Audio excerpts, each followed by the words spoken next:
Hello and welcome back to Blood and Ashes. This is episode 49. I am your host, Mo, and I'm joined as always by my definitely 100% sane friends, Jody. Woohoo! And Billy. Well, I'm thankful to be called sane. However inaccurate it is, still thankful. Yes. Oh man, I wrote that little intro flavor immediately after reading the last chapter that we'll be covering in this episode, because it to me marks the beginning of like scary Rand. Yeah. He's losing the plot a bit. He's not in a good place, and he doesn't even have like the excuse of like he's in the midst of battle or anything. Like, he's just having conversations with people and he's being quite crazy. It's a little off, isn't he? Just a little bit. Yeah. But before we get to Crazy Rand, we deal with a little bit of Nynaeve, and thank God, the end of the menagerie section of the book. I mean, I think it was longer and harder than the apple cart.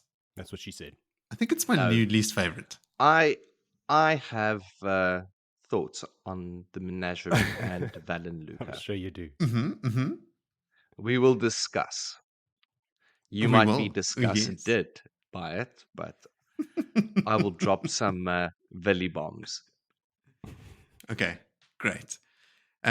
Yeah, so as we sort of like not so subtly alluding to, this is mostly Nynaeve and menagerie end running up to Salidar, and then bang, a real cliffhanger end with some serious Rand and Cairhien developments. And full disclosure, I have read the next chapter that we'll be covering in our next episode, and holy shit, strap in.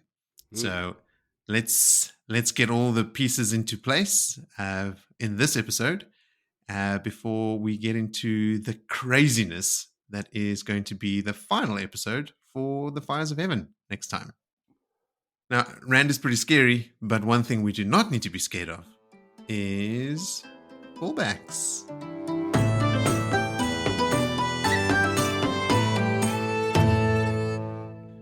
Okay, so first things first, we have our first voice message from friend of the show, Rowan. So stick around until the end of the episode for that one. I'm still trying to figure out how to integrate them. So Rowan just sort of says a general hello and is basically obliging my repeated request for someone to leave a voice message. So there isn't really a question or anything to answer up front, but I will honor my pledge, and I will include his voice message in the show, but that'll be around the end. So stick around for that one, Rowan. But if anyone wants to send in a voice message, this now prompts me to say, do ask a question or give us something that we can insert straight into the callback section, because, we want to hear from you guys. We asked, in which Indiana Jones movie does he shoot the swordsman flailing around the scimitar? And I think we took a guess at Temple of Doom and The Last Crusade, but it was Raiders of the Lost Ark. It was in the first movie. Oh. That's what I figured. Yeah. I was right. Ah, okay. You figured right. No. We didn't even list Raiders of the Lost Ark. We went. I think it's the only one we didn't list. Yeah. Then we had some trying to figure out what time of day Matt was fighting Couladin. Like, was it in trying to use like how much rain had dissipated by that time? But I went back and I read that chapter, and it actually says it kind of clearly. It is, though, as Villy had said, sort of in the middle of the afternoon, as Matt says, despite it feeling like 3 or 4 days since he'd ridden down the hill to go warn the Terrans. And speaking of the Terrans, we were sort of wondering about like Estienne and what his role was at the card table when Matt was busy playing cards with him when the Bubble of Evil attacked, sort of our introduction to Estienne. And it's actually pretty rough. I'm only put it in here because I went and I checked back for my own interest after listening back to the last episode to see where he ends up, because we actually read about Estienne quite a lot, and he joins obviously the Band of the Red Hand as he did in the last episode.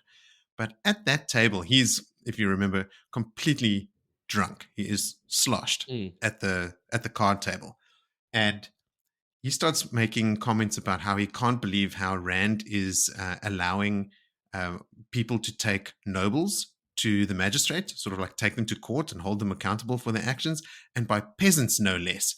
And Matt is sort of like, perturbed by that comment, as you would expect. And he goes, yeah, I'm sure you would just like to be able to just have your way with a fisherman's daughter and not have her have any power or anything to say about it. And Estienne sort of comments, no, the fisherman's daughters smell too bad. I prefer like a farmer's daughter or something like that, like making some really deplorable comments. And Adorian is actually at the table.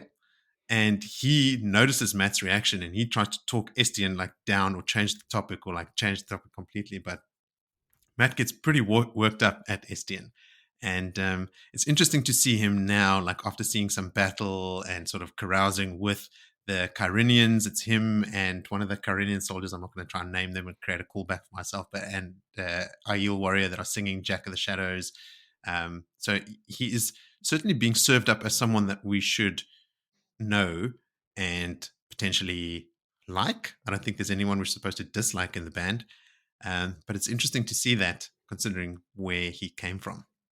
All right. Now for a straight shot of classic pedantry. Vil, you said that the Siswai Aman wear a red headband with a white and yellow teardrop design. Did I say yellow? Yes, you did. I have no idea where you got yellow from. I mean, that was obviously just a slip of the tongue. Nor do I. But yes, it's obviously the Aes Sedai symbol, right? The ancient Aes Sedai symbol, the white and the black, the dragon's fang and the flame of Tar Valon. It would have been way cooler if they had the monkey from Donkey Kong holding up some barrels. That barrel throwing monkey. I mean, okay, sure. Is it open season? Would it be cooler if they had a flaming skull or a Mario mushroom? Then I needed to call the pedantry police on myself because I keep saying Colavir as Covalier. So keep me honest there. It's Colavir, and I have to remember that. Like when I imagine her now, I imagine her standing there with like a can of Coca-Cola. You do realize who you're speaking to, yeah? I mean, you can call a candy for like and I wouldn't even pick it up. I know that you never noticed. This is for the benefit of our listeners, just to show that we are paying attention, or at least making an attempt. At least I am. Vili, I get a lot of enjoyment, and actually so do a lot of our listeners, from your attempts, specifically at a lot of these names. So keep it fast and loose. That's what we like. Then, Vili, you slipped into your mother tongue again, and you said that Rand was dirikak moeg, which to our listeners just means like very, very tired, albeit in much more colorful language in Afrikaans. Yeah, it basically means you drag through the shit tired. There we go. There's that color. And then there was a mention of the new verse of Dancing with Jack of the Shadows that refers to Matt, but I don't think we actually heard it in that section that we read. But I thought I would just read it here because it's pretty cool, because it goes, we'll toss the dice however they fall and snuggle the girls, be they short or tall, then follow young Matt whenever he calls to dance with Jack of the Shadows. Sounds Mattish. And then apparently in the last battle, they add another verse. It's the Dragoneers add a verse that goes, we'll give a yell with a bloody curse and hug the maids, it could be worse, as we ride away with the Dark One's purse to dance with Jack of the Shadows. So twice in the story, they add verses. All right. Now, listener contributions. Strap in. Joe, Queen of Swords, on Twitter writes in about a possible real-world analog for the beings with no heads, as described by Valen Luca. Remember when he talks about all the fantastical places he's been and going to Shara, where he got the boar horses from? He talks about seeing men with no heads. There are, and I quote from the wiki entry that I just copied and pasted into this document, various species of mythical headless men were rumored in antiquity and later to inhabit remote parts of the world. They are variously known as akepaloi or blemmies, and described as lacking a head with their facial features on their chest. These are at first described as inhabitants of ancient Libya or the Nile system, and in later traditions confined their habitat to a particular island in the Bruzone River, or shifted it to India. So there are these sort of like folk tales of men with no heads and faces on their chest, which might be where RJ was pulling that reference from. Then Sarah wrote in again to say that not only did Robert Jordan serve in the military in those 2 tours of Vietnam that we spoke about and won all those medals, but he attended a military college in South Carolina known as the Citadel. And then I should also say Sarah wrote a lovely glowing review of the podcast somewhere. I saw it on an aggregator, and thanks for that, Sarah. Sure. Now, time for our regular dose from the delivery man, Richard Jackson, who just wanted to clarify what Avienda's laughing fit was about. He was saying that Avienda was trying to tease Egwene about being punished. She finds Egwene so vehemently denying it funny. She thinks it's because Egwene was tired, but in truth, Egwene acts guilty because she was dreamwalking without permission when she was awakened by a bear and Sorelea. And there's actually a reference to that in this section. There is indeed. Which is pretty cool. Yeah. He also thought that another reason why Moraine didn't enter Cairhien was that she, as a Damodred, who's also Aes Sedai, is probably considered the ultimate player of the Game of Houses, and she may have been trying to protect Rand from rumors that she was manipulating him or helping him, which she actually was doing. Yeah, everyone knows Moraine. Yes. The real story there is Moiraine, by not going to Cairhien, was playing the Game of Houses at such a high level that she didn't even have to be there. She had Rand She could play play for remote. her. Yes, yes, by proxy. She's playing by internet. And then the last thing Richard wrote in about is that we didn't mention explicitly a cool thing, which is that Asmodean says about the Cairhenians after, they come and try and see Rand and they speak to him. And Joe, you were talking about how he says, I think what they were saying was this, but there was so much like undercurrent, I couldn't tell. What he says, he goes on to say that these Cairhenians could bandy words with some people I used to be acquainted with. So he's saying that the Cairhenians could play Game of Houses with the Forsaken, which Richard actually thought was his favorite moment from the last episode, because that is, high or low praise, take it as you would. All right, but that's it for callbacks. So previously on Blood and Ashes, we basically have a big old battle. Rand and his Aiel versus the Shido currently laying siege to Cairhien. Matt tries to escape Rand's Tavern pool, but finds himself in the heart of the battlefield, leading a ragtag group of Terrians and Cairhenian soldiers in multiple skirmishes with the Shido, culminating in a showdown with Couladin himself. Matt wins. Couladin's head goes on a spike. Meanwhile, Rand, Egwene, and Avienda channel the bejesus out of the Shido from where they're perched on a constructed platform until Samael attacks from a distance, collapsing the platform, killing several maidens around it. Eventually, the Shido break, and Rand loses his mind somewhat and eventually learns that the battle is over, and he passes out. And when Rand wakens, he hears that there have been multiple Terran and Cairhenian lords that have been trying to see him. He has a back and forth with Avienda before heading into the city. He's just liberated and addresses the nobles gathered before him, where he dabbles with Dice Daimar and tells them all he intends the Sun Throne for someone other than himself, causing them all to do a collective head scratch. And that brings us to chapter 47, the price of a ship.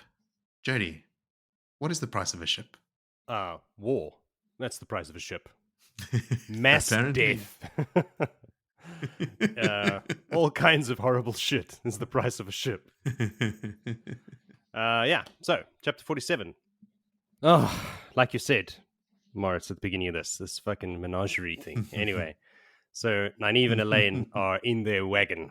They have been there for 3 days, locked up. They're trying to keep a low profile. So they've been staying inside the wagon, which is tiny. It's about the size of a dining room table. So they're really getting on each other's nerves. There's a lot of snapping. Also, they've been having, Nynaeve has been having nightmares. We're in her point of view at this stage. She's been dreaming about Mogidi and about the Prophet and Bugit shooting arrows in her, like not missing and just killing her, about getting to Salidar, and finds Elidas in charge and all kinds of weird shit.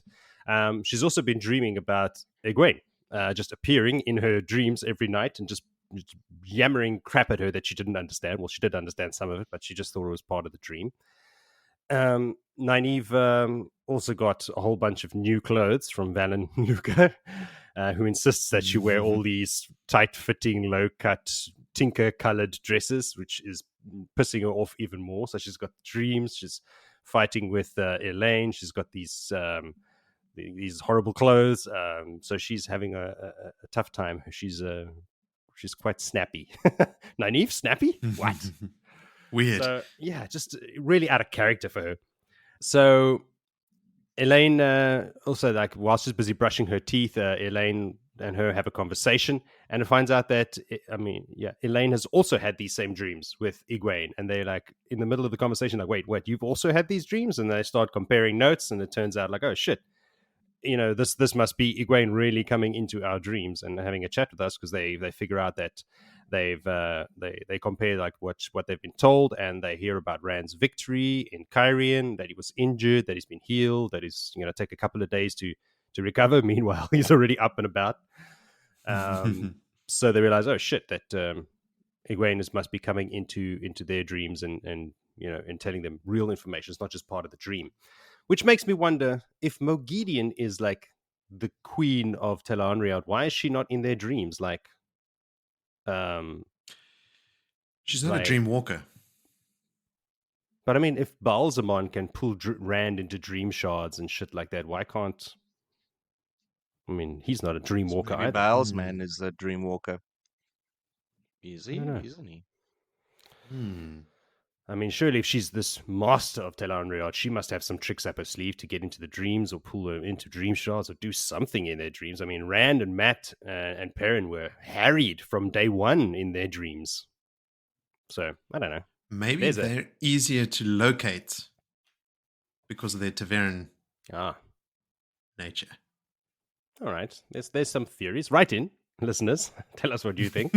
Yeah. Use that voice recording function. Yes. And we'll play it. All right. So anyway, it's that's what they discovered in that point. All right. So Elaine's trying to convince Nynaeve to use the Ta'angreal again, but of course, this laying low strategy of theirs applies to the world of dreams as well. Like, Nynaeve is not keen on going back to Tar Valon for obvious Moghedien reasons. But eventually Elayne convinces, like, look, we should go in at some point tonight just to go see if Egwene is there. And we have to get some updates or whatever. And this is in that scene that you're talking about, Moritz, when they were comparing notes, and then Egwene looked scared and then disappeared from the middle of the dream. And there was her being woken up there because she got busted and dragged into some meeting that she wasn't happy to be in. So at this point, Brigitte barges into the wagon, surprising and pissing off Nynaeve, who then attacks her, and Brigitte attacks her back, and then Elayne has to get in between the two of them. As Rocha, it's like, throwing three cats in a bag. It's just terrible. Brigitte also tells Elayne and Nynaeve that, Tom and Julian are back. They went into Samara, and Nynaeve's like, what the fuck? Why did they go to Samara? I never sent them. I never gave them permission to go. And like, what if they got killed or whatever? We didn't even know where they were, blah, blah, blah, blah, blah, the whole thing. Because she's just snapping at everyone now. So they go outside, Elayne, Nynaeve, and Brigitte to go and question Tom and Julian. Both of these dudes are beat up pretty bad. Tom has got a cut on his head and he's bleeding from the scalp, and Julian has a big bulge on his face, like an hen's egg lump under his eye. There's some shit going down in town, apparently. Elayne completely forgets her anger when she sees Tom. She runs over to him. She's like, oh no, what happened? Tries to start tending to his wound and whatnot. She's, this is just caring for him now. This is not that previous weird shit. But no. So we're past that now, thank God. And we'll soon be past all of this as well. Nynaeve just does not want to heal them at all using the power. She's angry enough, but she's like, no, fuck you guys. You just have to deal with it now. And just starts laying into Julian, giving him shit because Tom is busy. He's being tended to. So Julian gets the short end of the stick. Tom tells him, like, listen, Samara is fucked. There are riots, there are mobs on every street hunting dark friends, on behalf of the Prophet, and just killing and attacking anyone who is not, following the Dragon Reborn and blah, blah, blah, blah. They even see some smoke coming up from the town. Some fires are starting to happen in there. Julian's like, listen, it's time to go now. There's no more faffing. We've got to go, whatever, ship or no ship. Uno comes through the wagons at that point as well to tell Elayne and Nynaeve that, hey, speaking of a ship, I found one for you. But it's going to be a bit difficult to get to because it is being guarded by white cloaks. And the white cloaks are fighting the Prophet's men. There's like mobs of people just killing each other between where we are and where the ship is. Nynaeve is like, tough shit, you made an oath to obey us and take us to the ship, so we're going. Like, Uno's just trying to like get them to not go. Like, well, let's find another plan because this is not a good idea. But Elayne is trying to threaten him to remain true to his oath, and Elayne is trying to flatter him. She's like, the whole like the stick, using the stick and using the honey thing. She's like, oh, I grew up, hearing stories about the Shanaran bravery and all your fighting skills and blah blah blah. You guys, if anyone can do it, you guys can do it. While this is all happening, Brigitte is giving Uno a back massage. Yes. Because as soon as he arrived, they start checking each other out. She loves a dangerous, ugly man. She can't keep it. Uno is just sexy as hell to her. So she's like rubbing his neck while they're having a chat, and he's like, "Oh, cool, go for it," Uno is like looking at Tom and Julian with his one eye, trying to like, help me out here, like get these women to not go to this ship. But there's no use. They should have known from the beginning. You're not going to convince Nynaeve to do something she doesn't want to do. So he's telling that, look, there's fighting even right up to the docks between the Prophet's men and the White Cloaks. And that's what started the riots in Samara. As the ship came in, or they think it's like the River Snake or something. I don't know what it's called exactly. Massima's men found it as a docked, and then the White Cloaks seized it. And Nynaeve realizes at this point, oh, fuck, this is Galad, isn't it? I'm the one that started this goddamn war or these riots in town. I told him to find a ship, and he was like, oh, there's a ship. I'll take that. Thanks. Sweet, it's mine. And speaking of the devil, just then Galad arrives as well. Right, like, all the women in camp lose their minds. Even Nynaeve, she just stops dead in what her thought process, everything. Like all the other performers around start like smoothing their dresses. Some take unconscious steps towards him. Like, I think he might be Taviran as well. Nynaeve immediately just walks up to him and starts accusing him of seizing the ship. He's kind of surprised that she knows. Like, she even kind of knows the name. It's the sea serpent, not the sea snake or whatever. But he's like, holy shit. But he's completely oblivious. He's like, he doesn't take responsibility for the riots. And he's like, you told me to get you a ship. I got you a ship. I've fulfilled my oath to you. He's like, he's very black and white in that. He's already paid for the passage on it, and the White Cloaks are holding it, until they can get there. It's reserved and paid for. But he's completely oblivious. Yeah. It's like, why are you upset? The town is burning down. People are being murdered. Hey, I got you the ship. Chill out. But his only thought is that, I gave you my word and I kept it. So Tom says, like, listen, everyone shut the fuck up. We have to get to this ship. There's no use crying about spilt milk now. It's already paid for. There's nothing that's going to change that. The riots are on. So let's just go. Galad is also, says, there's not many ships. This is the first ship to come by, and we've got it. There's not going to be another. We've got to take this opportunity. So he asks Uno, like, where's that buddy of yours that I saw you with the other day? Uno is so keen for a fight. He's like, yeah, I know where he is. I got a few more hidden up my sleeve as well. So Galad doesn't know that he has like 15 other guys with him. So thank God they did, because in the next chapter we'll see why. Nynaeve starts giving orders.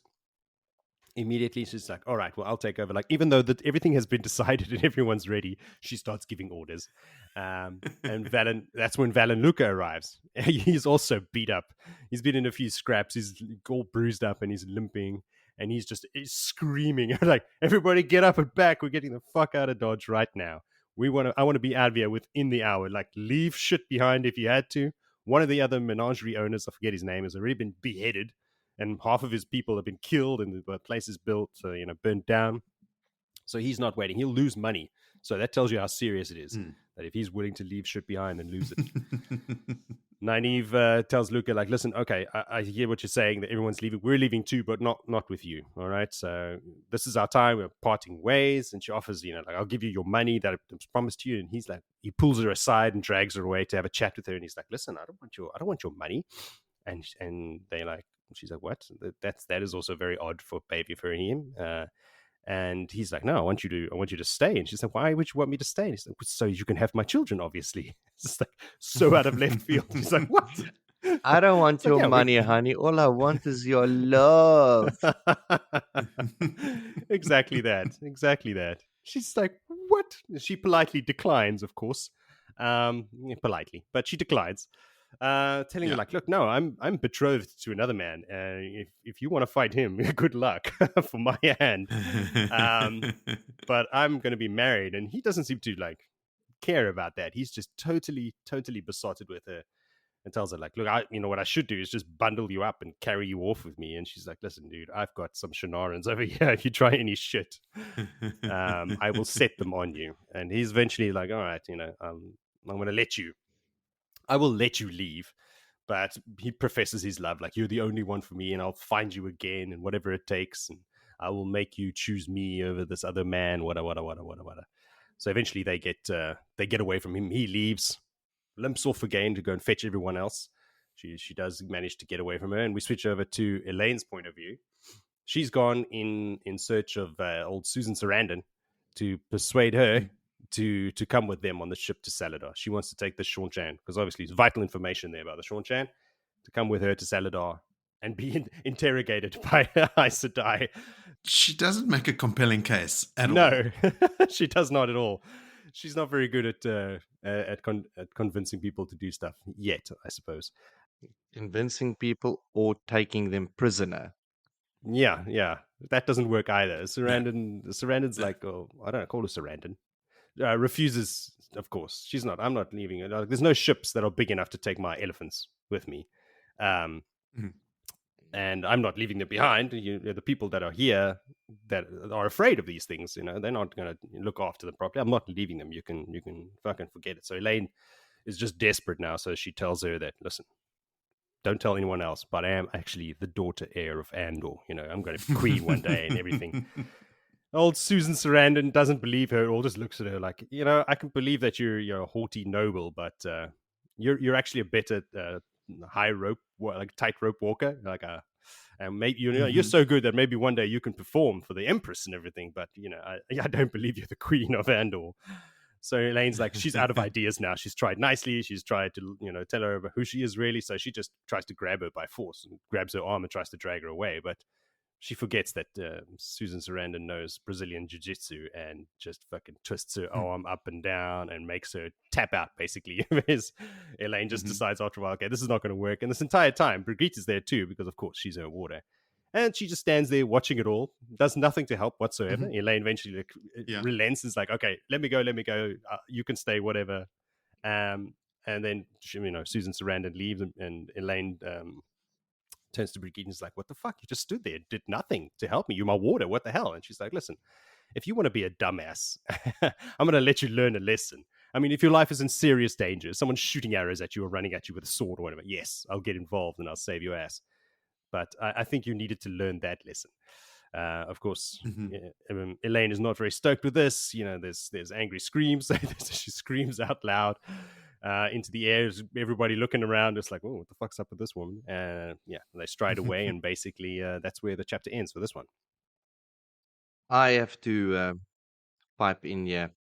Do pipe in. The story, this is a story of a small business owner who takes in discarded people, gives them new skills, sews them clothing, and employs them. His name's Valon Luca. Should have actually called him Valor Luca, because actually he's not such a bad guy. I mean, he looked after them, he cared for them, he professed his love. Nynaeve never shot him down in all his advances. I mean, they were well looked after and kept safe. They got given blue outfits and red outfits and breeches and mugs of ale. It's I mean, I think we sell him short. It really, Mm. even when he professes his love to her, he doesn't like go all like rogue and like drags her to the wagon and ties her up or something. That's a bad guy. It's He not that kind of bad. did. Okay, well done, Valon, for not abducting someone. Counter argument. When he says to Nynaeve, because you need to have my baby, she goes, well, of course you would, she says something about being betrothed. He's like, yeah, married, I guess. Yes, sure. That too. He had no intention of marrying her, just wanted her to have his babies. Maybe marriage isn't big where he comes from. I mean, traveling people in carnivals are also dodgy. I mean, you got to take it Carnies. once these small So businesses. dodgy. Like, Would you go so far as to say that he's dodgy? no, I'm saying You people that use the travel in word dodgy. menageries generally is dodgy. He's a lovable rogue. He's He's not lovable. He's a sketchy ass He's not a motherfucker. rogue. He's not a rogue. no. He's got no skills. No rogue. All right. I'll tell you about a rogue. No time. No time for him. No, Billy, you have a point. I never looked at it that way. I'm not 100% convinced. I would still prefer to be away from him. But yeah, he's not a bad dude. He's not an evil man. No, he's He not. He's not an has evil person. He is greedy and selfish, though, and vain. I am not going to die on this hill, but he took them in, Villy, not out of charity, but because he was promised 100 gold crowns, and he still made them work for more money, and knew that he could make money off them. He made them clothes because the clothes they had were not revealing enough, so he was selling their bodies. I don't think Nynaeve tells him that she's betrothed to someone else. Oh, shit. Moritz has now convinced me. Sorry, Billy, you're on your own. They are working in performance. I mean, that's he. His show is being a showman. He's a showman, and have you ever met an actor that's not full of themselves? So, I've not met many actors. nor have I. I think we should just agree to chuck him a bone, even if it's a chicken bone. And we know that they break and splinter in dogs' throats. So whatever comes from a chicken bone comes. But Back in the day when we were still in high school, or just after high school, when we were reading Wheel of Time and talking about it a lot, Billy, we got in the habit of calling each other names from the Wheel of Time, and you kept calling me Vannon, and I kept calling you Olver for whatever reason. I'm going to change that now. You're Valen Luca.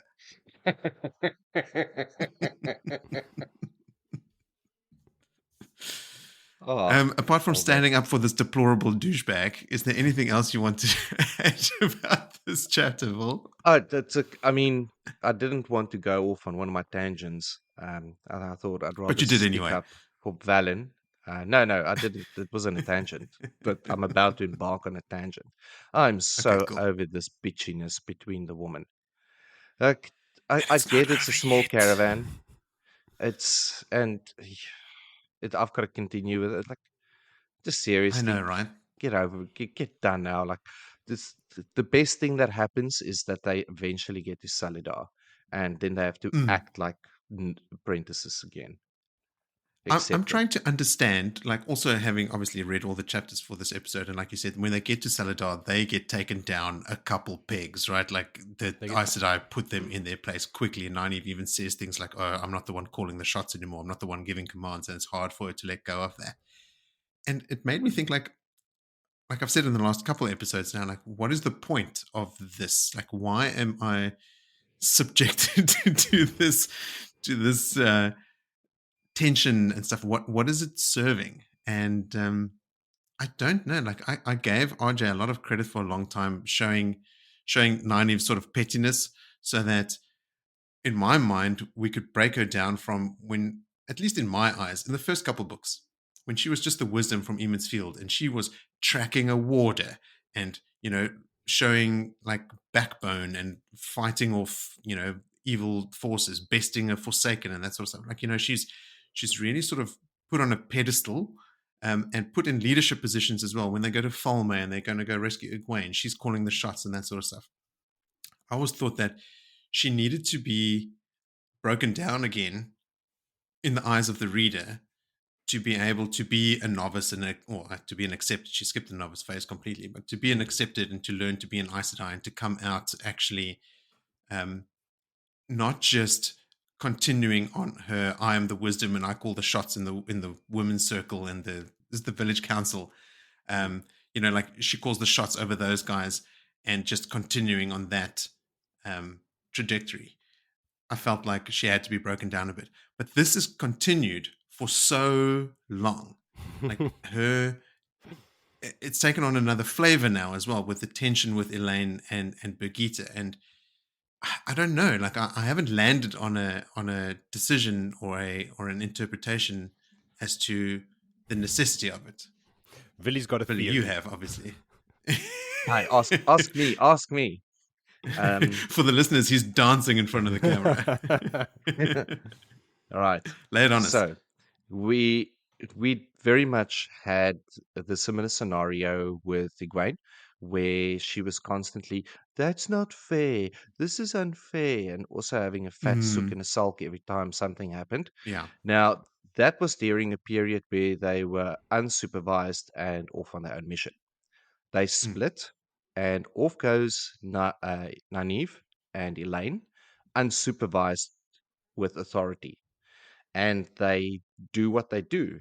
They end up having disjointed decisions being made, which resulted in the burning down of Samara, because trying to get too many people involved in a plot but not giving everyone the information.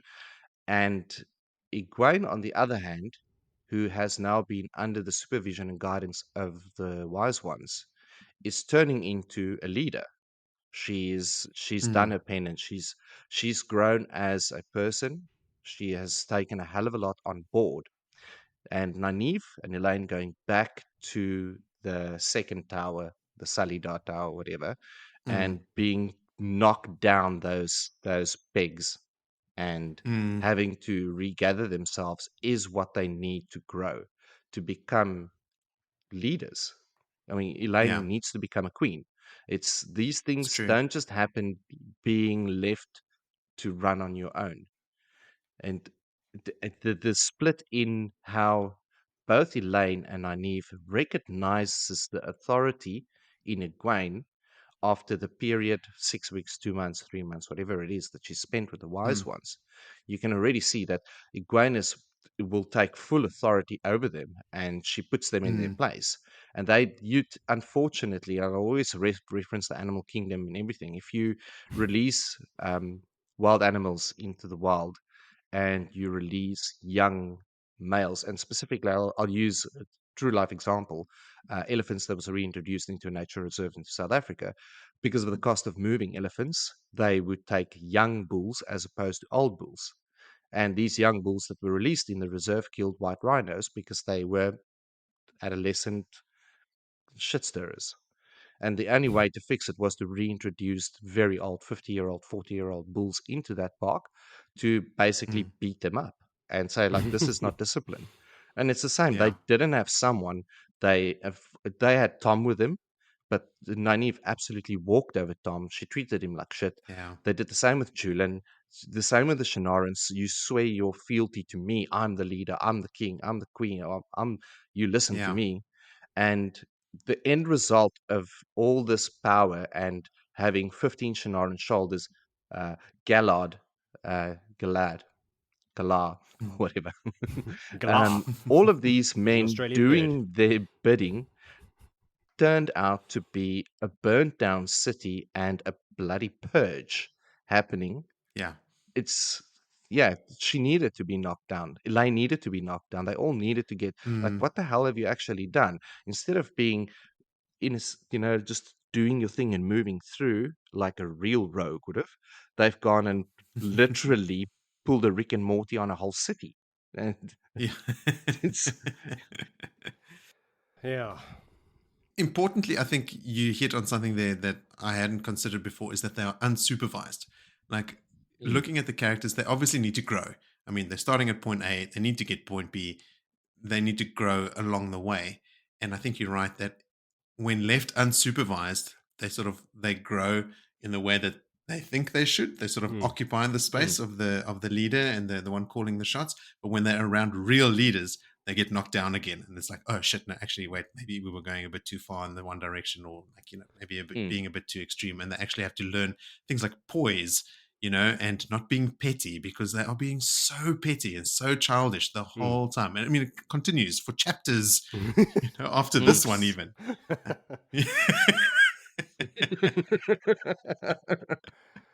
But Moritz, I think that answers your question as to why RJ is doing this. Is to show us the difference between Egwene and these two. They all came from the same place. They had different paths. Yeah. Now we can understand, and it makes sense that Egwene is now the leader over these. She's advanced more in that position.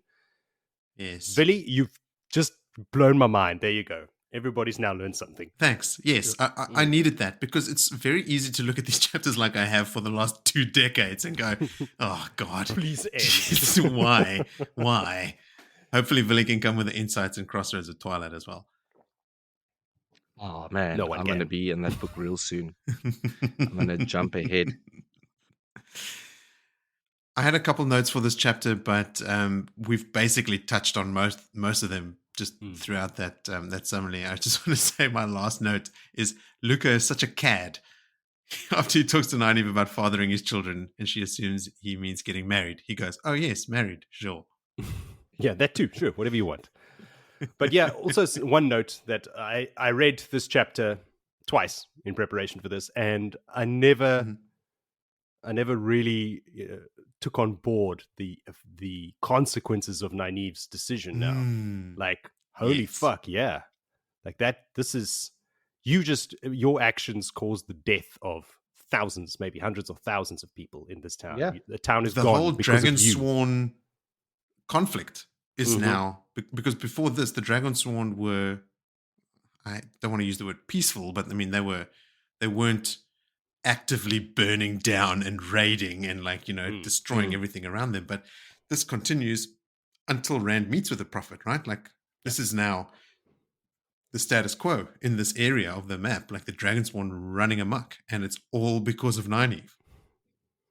I mean, Brigitte as well. Pretty much. Brigitte doesn't want her to take responsibility for that, but Nynaeve was fucking around in Tel Anriad with Moghedien, and Brigitte is being pulled out of the pattern because of Nynaeve. So she's just fucking up after fuck up after fuck up. Someone should take her down a peg or two, Moritz. Well, Swan. Well, if that's what you want, stay tuned. All right, then. Is there anything else? No, I think we've beat down on Nynaeve enough. Let's move on. I feel the need to remind the listeners that Nynaeve was, for the longest time, my favorite character, and I still love her. It's just I'm looking a little further afield now. So then, chapter 48 is called Leave Takings. Take it away, Billy. Okay, let's carry on with this. Let's deal with the consequences of their ridiculous leadership. All right, leave taking. Everyone's saying goodbye. It's been sort of announced they're leaving.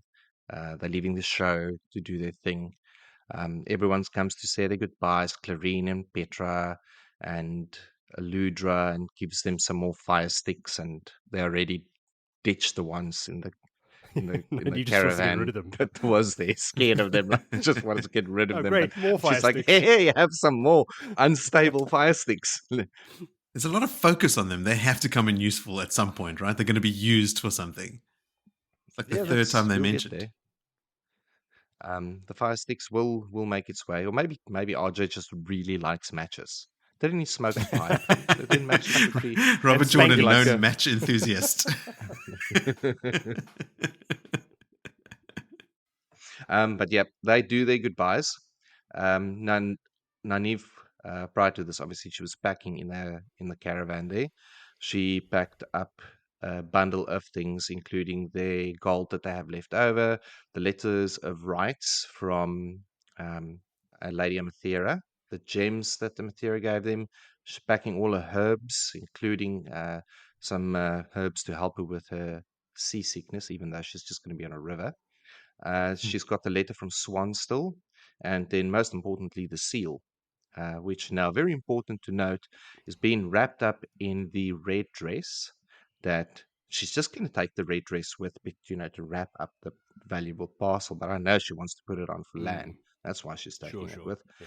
But the seal is whole, and she wraps it up and sticks it in the bag, including as all the terangrials, the dream terangrials, and the amber disc. Now, Elayne also comes in, and their snottiness towards others continues. They're not helping each other with their buttons, and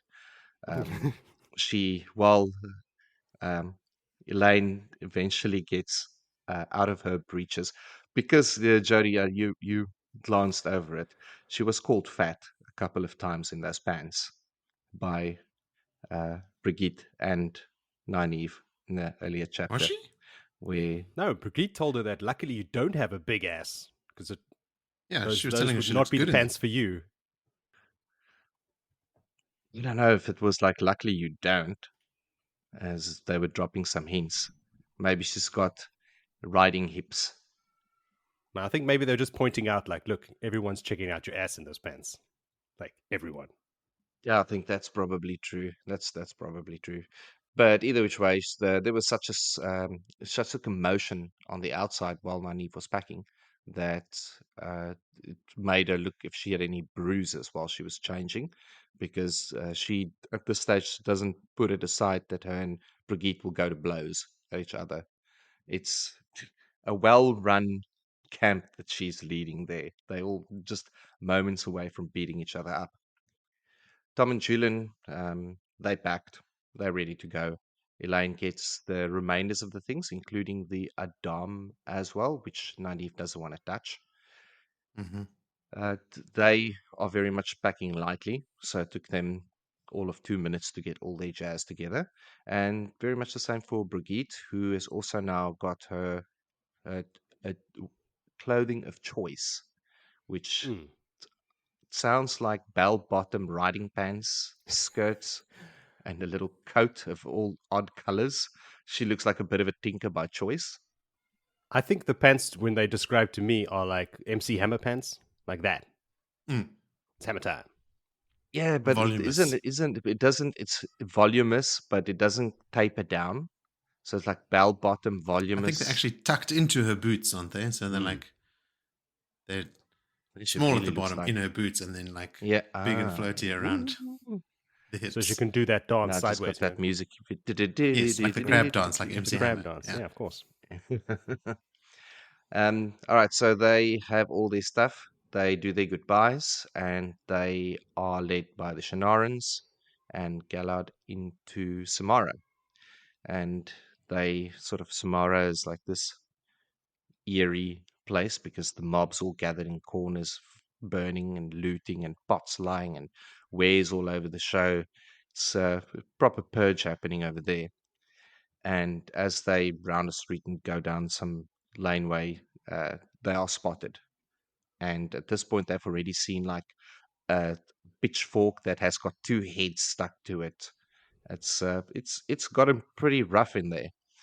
Things are And getting out of this hand. one bloke that doesn't look Yeah. all too good spots the girls, and next minute there's a zombie charge on them. And Nynaeve sort of is angry enough already, but she's just on the edge of journaling. But she can already see Elayne has embraced the source and Mm. all readiness. But Brigitte just steps in and shoots the guy right in the eye with an arrow, and proceeds to just send out some arrows and mow down some pitchfork and torch bearing anarchists. I guess is the best word. Uh, the Shanarans aren't shy to pull their blades out, and they do a little bit of slicing and dicing as they know how to do. But Galad decides to just leisurely step in, unsheath his sword, and proceeds to dance a path through the people, slicing, undercutting banks, herons and brushes and thrushes and hawks, and all the glorious moon rises and sunsets that is in the various forms that there are. And the Shanarans kind of like they give a little nod, like righto, okay. This Maybe it was dude. good that we didn't take him on in that alley. we might have been dead. Yeah. They make their way and they eventually get to the sea serpent. River serpent. River serpent. Sorry, I'm just reading my notes there.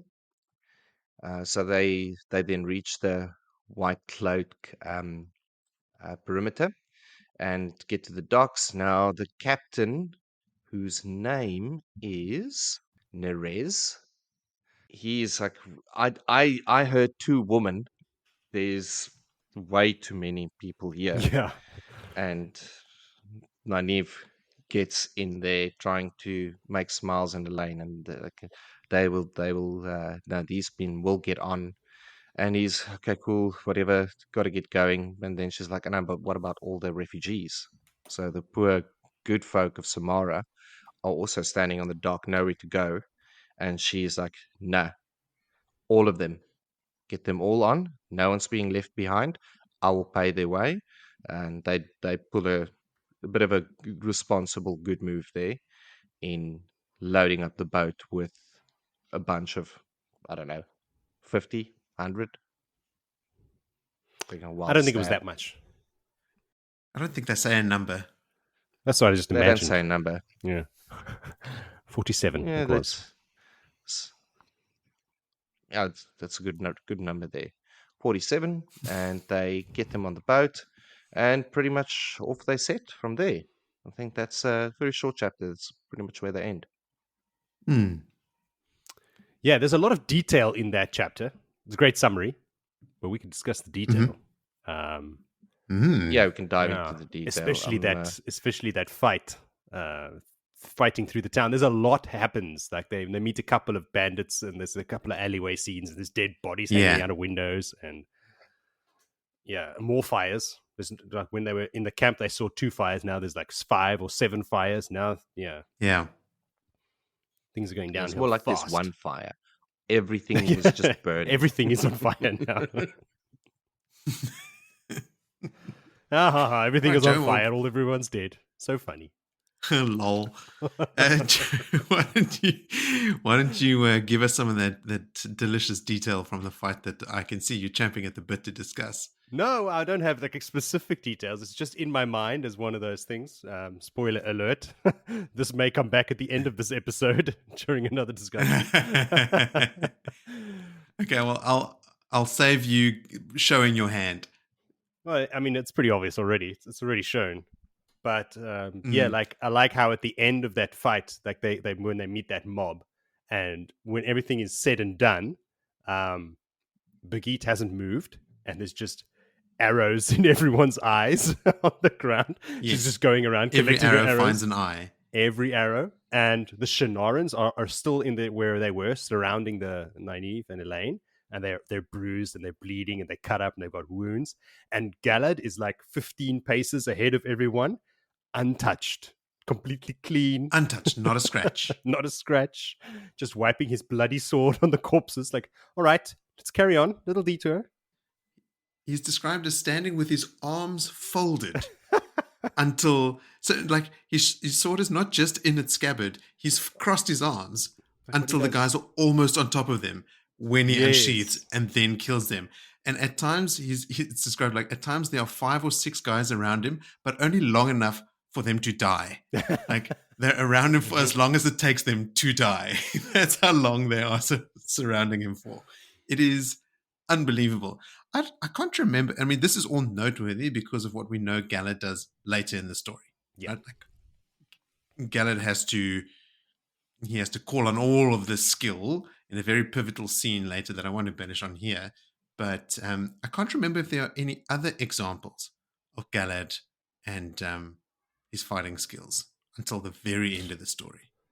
Dude, again, asking the wrong people. I'm sure there are. Maybe there's like 15 other times. It's like numerous. But yes, I also enjoyed that, Joe. Like, that was very cool. Side note, that fight you're talking about that happens later, there's a recreation of it online on YouTube by Way of the Heron, Jim from Way of the Heron, because I was at the convention, the ValkyrieCon convention. Oh, yes. And he did a sword form. Jim from Way of the Heron was there, and he did one of the panels, and he showed us the sword forms and whatnot. They showed us a video, and him and a buddy recreated that fight, and it's done so well. Like, maybe if I can find the link, we can put it in the description for this episode. People go Absolutely. watch it. It's like 1 minute and 2 minutes long or something. It's very, very good. Side note. Cool. Yes. Some of the saucy details. Nynaeve feeling that she's got a sick up while Brigitte pulls out arrows out of people's skulls. Yeah. She appears to like to shoot people in the eye, but nowhere in this does she realize really the gravity of the situation of what she's caused. I mean, I know she didn't initiate the mob, but yeah, it just didn't sit well with me. She recognizes it in the previous chapter. I think no, she recognizes it, like, ooh. But she blames Galad for it. She's like, "You idiot! Why did you start this?" Yeah, but she realizes. Look at what I think her internal monologue is like, "Uh-oh, please tell me this isn't the case. Oh, this happened because of what I..." And then there's also mentions of, like, when the news is relayed to them, she's pointedly not looking at Elayne and Birgitte, or she's thankful that Elayne and Birgitte don't make mention of the fact that it's directly because of Nynaeve's actions that this has transpired. I think she recognizes that this town and its current state is as a direct result of her actions, her rash sort of, everyone find me a boat. Anyone go give me a boat, no matter what. Without talking to the two armed parties in town. Yeah. I lost the White Cloaks and the Prophet's men to do the same job in the same town. Nothing. What could go wrong? One boat rocks up. Everyone fights for it. Yeah. Boat rocks up. Explosion.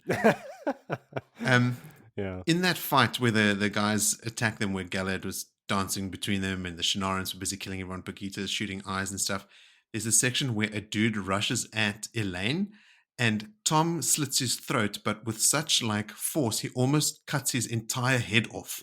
Fuck. I don't recall that.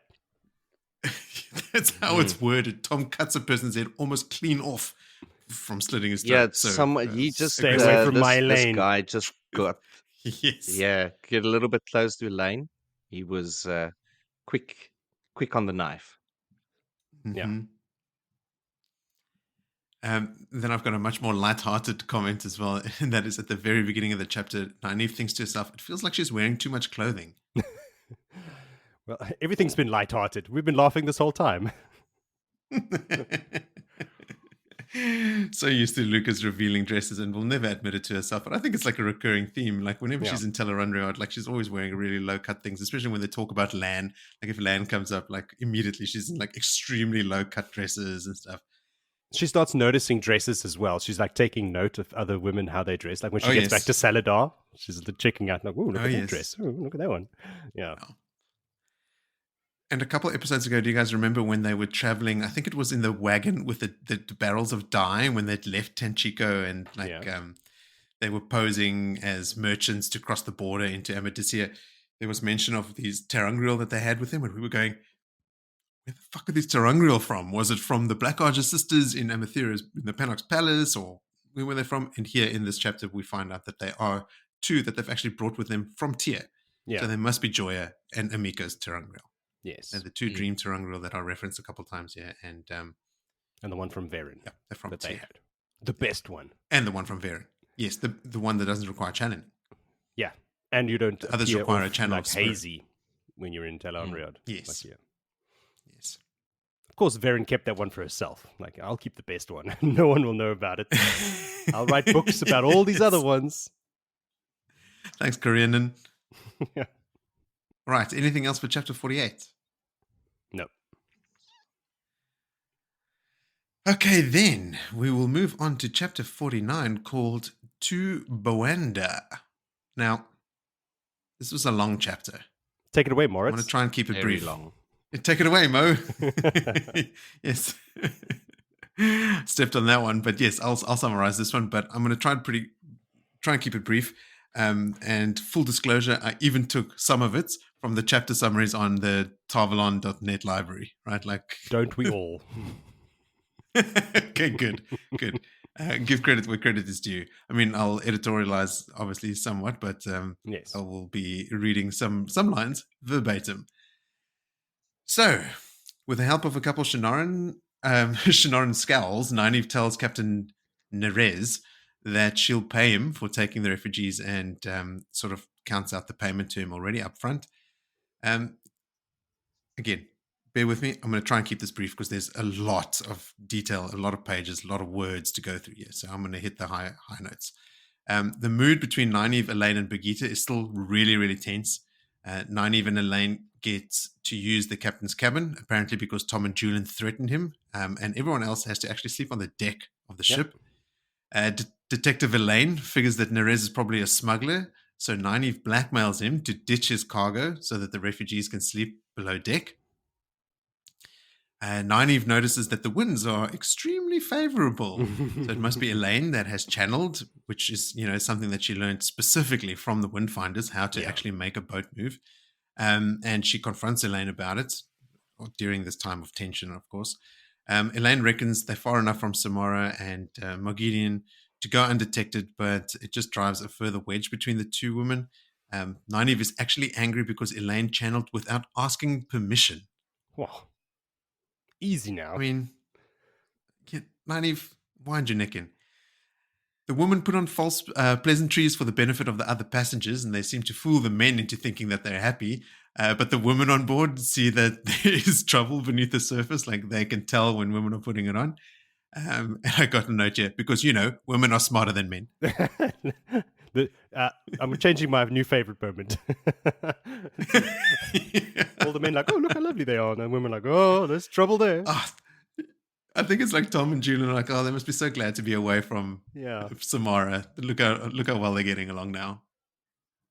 But after a time, the fake smiles turn into an actual softening of their attitudes, perhaps because of the laughable absurdity of it all, but definitely, at least partly, because of the children on the boat. Like, a lot of the women start spending time with the children. Birgitte especially is like, playing with them and entertaining them and that sort of thing. Nynaeve actually muses that she's never been comfortable around children. Her quote, "They do exactly what you tell them not to, just to see how you'd react."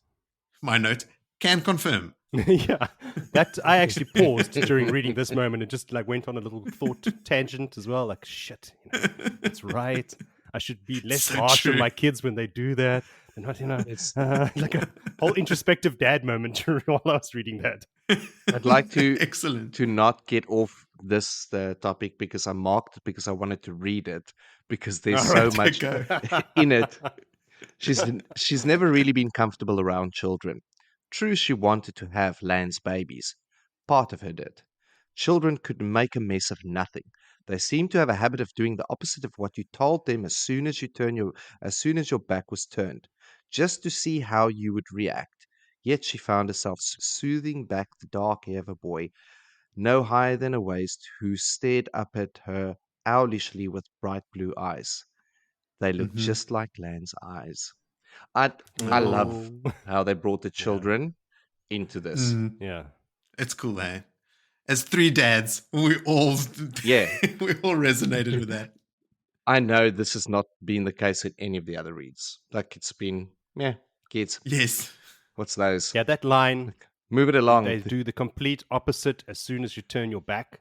Like every day of my Yes. life. Also seem to make a mess of nothing. Like there's nothing to make a mess with, and you turn around and there's a mess. Oh, well done, kids. I'm not even mad. I'm impressed. Yeah, Joe, I mean, Yeah. I think you're the only one that might have had kids when we all did our rereads for the Brandon Sanderson novels. When was that? 2006. Was Danny born then?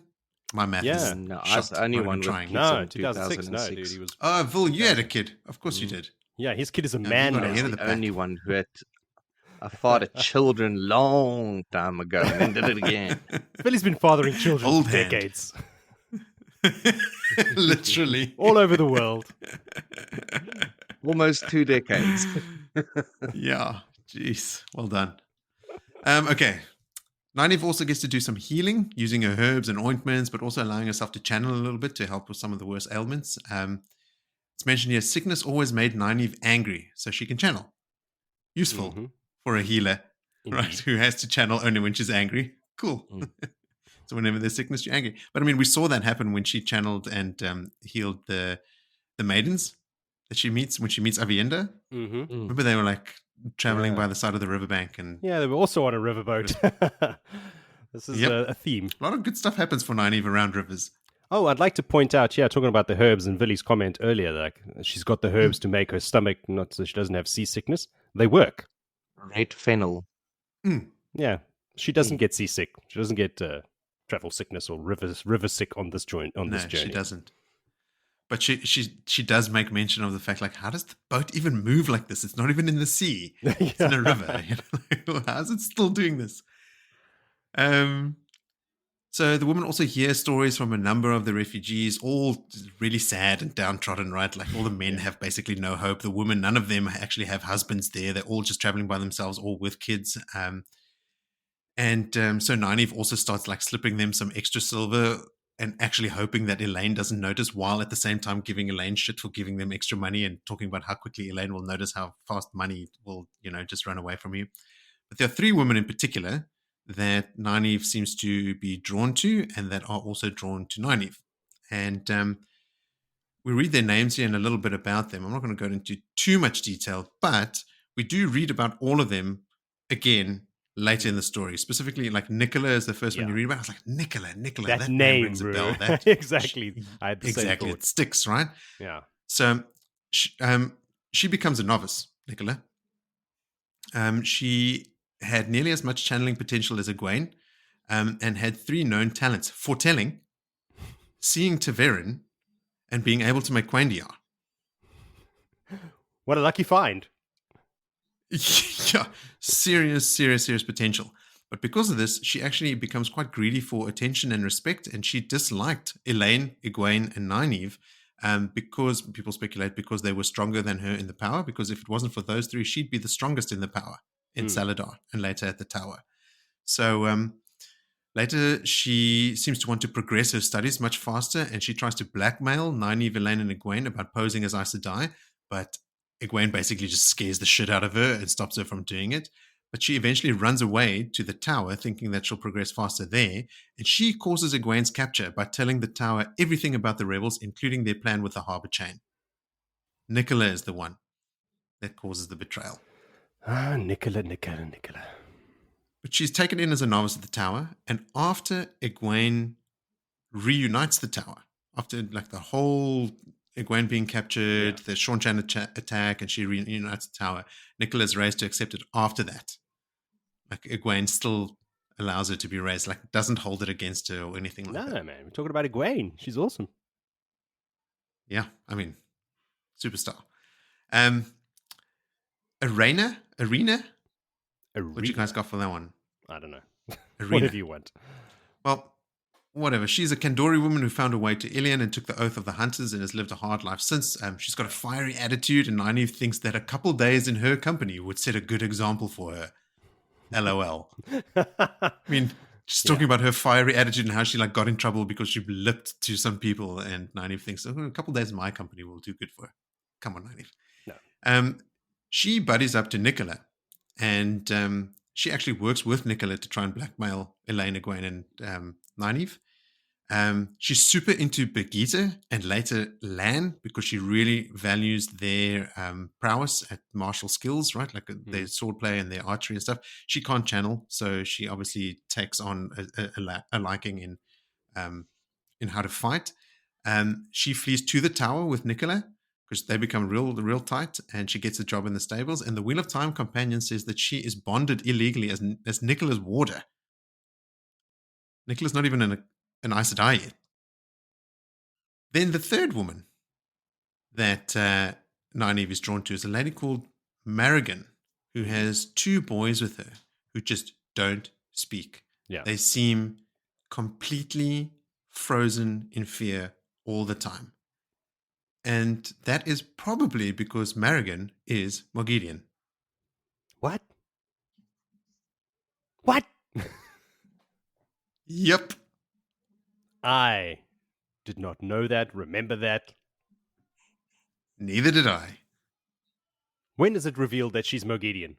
I don't know. I don't think it's long from now, I but I was reading through this and I'm like, I should go because Nicola, I do remember. And then I was like, Yeah. nah. It's just let me just get through the chapters. I'll get to that. I'll go. I can't go and try and find details and snippets of everyone. So McGideon's on the boat with him, with two little Gideon kids is as on hostage. the boat. She's Fuck. on the boat, Spirit. She goes to Salidar. Yeah, because that's where they And there's a capture her. showdown later in Yeah. Tel'aran'rhiod. There's a showdown in Tel'aran'rhiod, and Nynaeve manifests an Adam in Tel'aran'rhiod and captures her like that. Fuck. Because I remember that she Heavy. gets captured and then they have her and they interrogate her in Salidar, Yes. but I couldn't remember how she got there. Yes. On the boat with them Yes. from day one. Okay. She's there. She's with them right now. I mean, what how about- crazy is that? And when they're talking about how it's safe to channel because they're far from Samara and Moghedien and all that, she's right there. Wow. Holy shit! Oh, Yes, this I'd also Freaking story. out, man. I highlighted Nicola's name first. And I was like, okay, I'll do a little recap on each one of them. And that's like Marigan. So like when you Google Marigan Wheel of Time, and the first thing that comes up is Moghedien, her wiki entry. Like, oh, no. I didn't So even there we Google have that. it. Keep that in mind.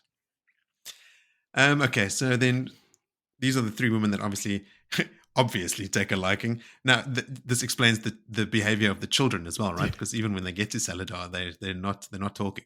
Anyway, so Birgitte learns that Elayne really is the daughter heir of Andor because Birgitte was there when Elayne tried to convince Susan Sarandon, and just sort of rolled her eyes at her like, okay, sure, whatever, get over yourself. And here she learns that it is actually true. The women all wash the dye out of their hair, so they're all turning back to their natural color.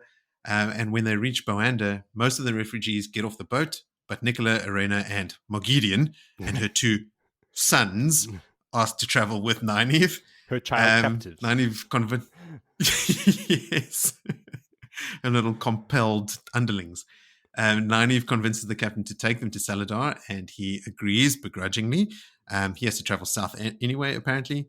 And on the trip south, Nynaeve thinks back to their first night on the boat when she entered Tel'aran'rhiod.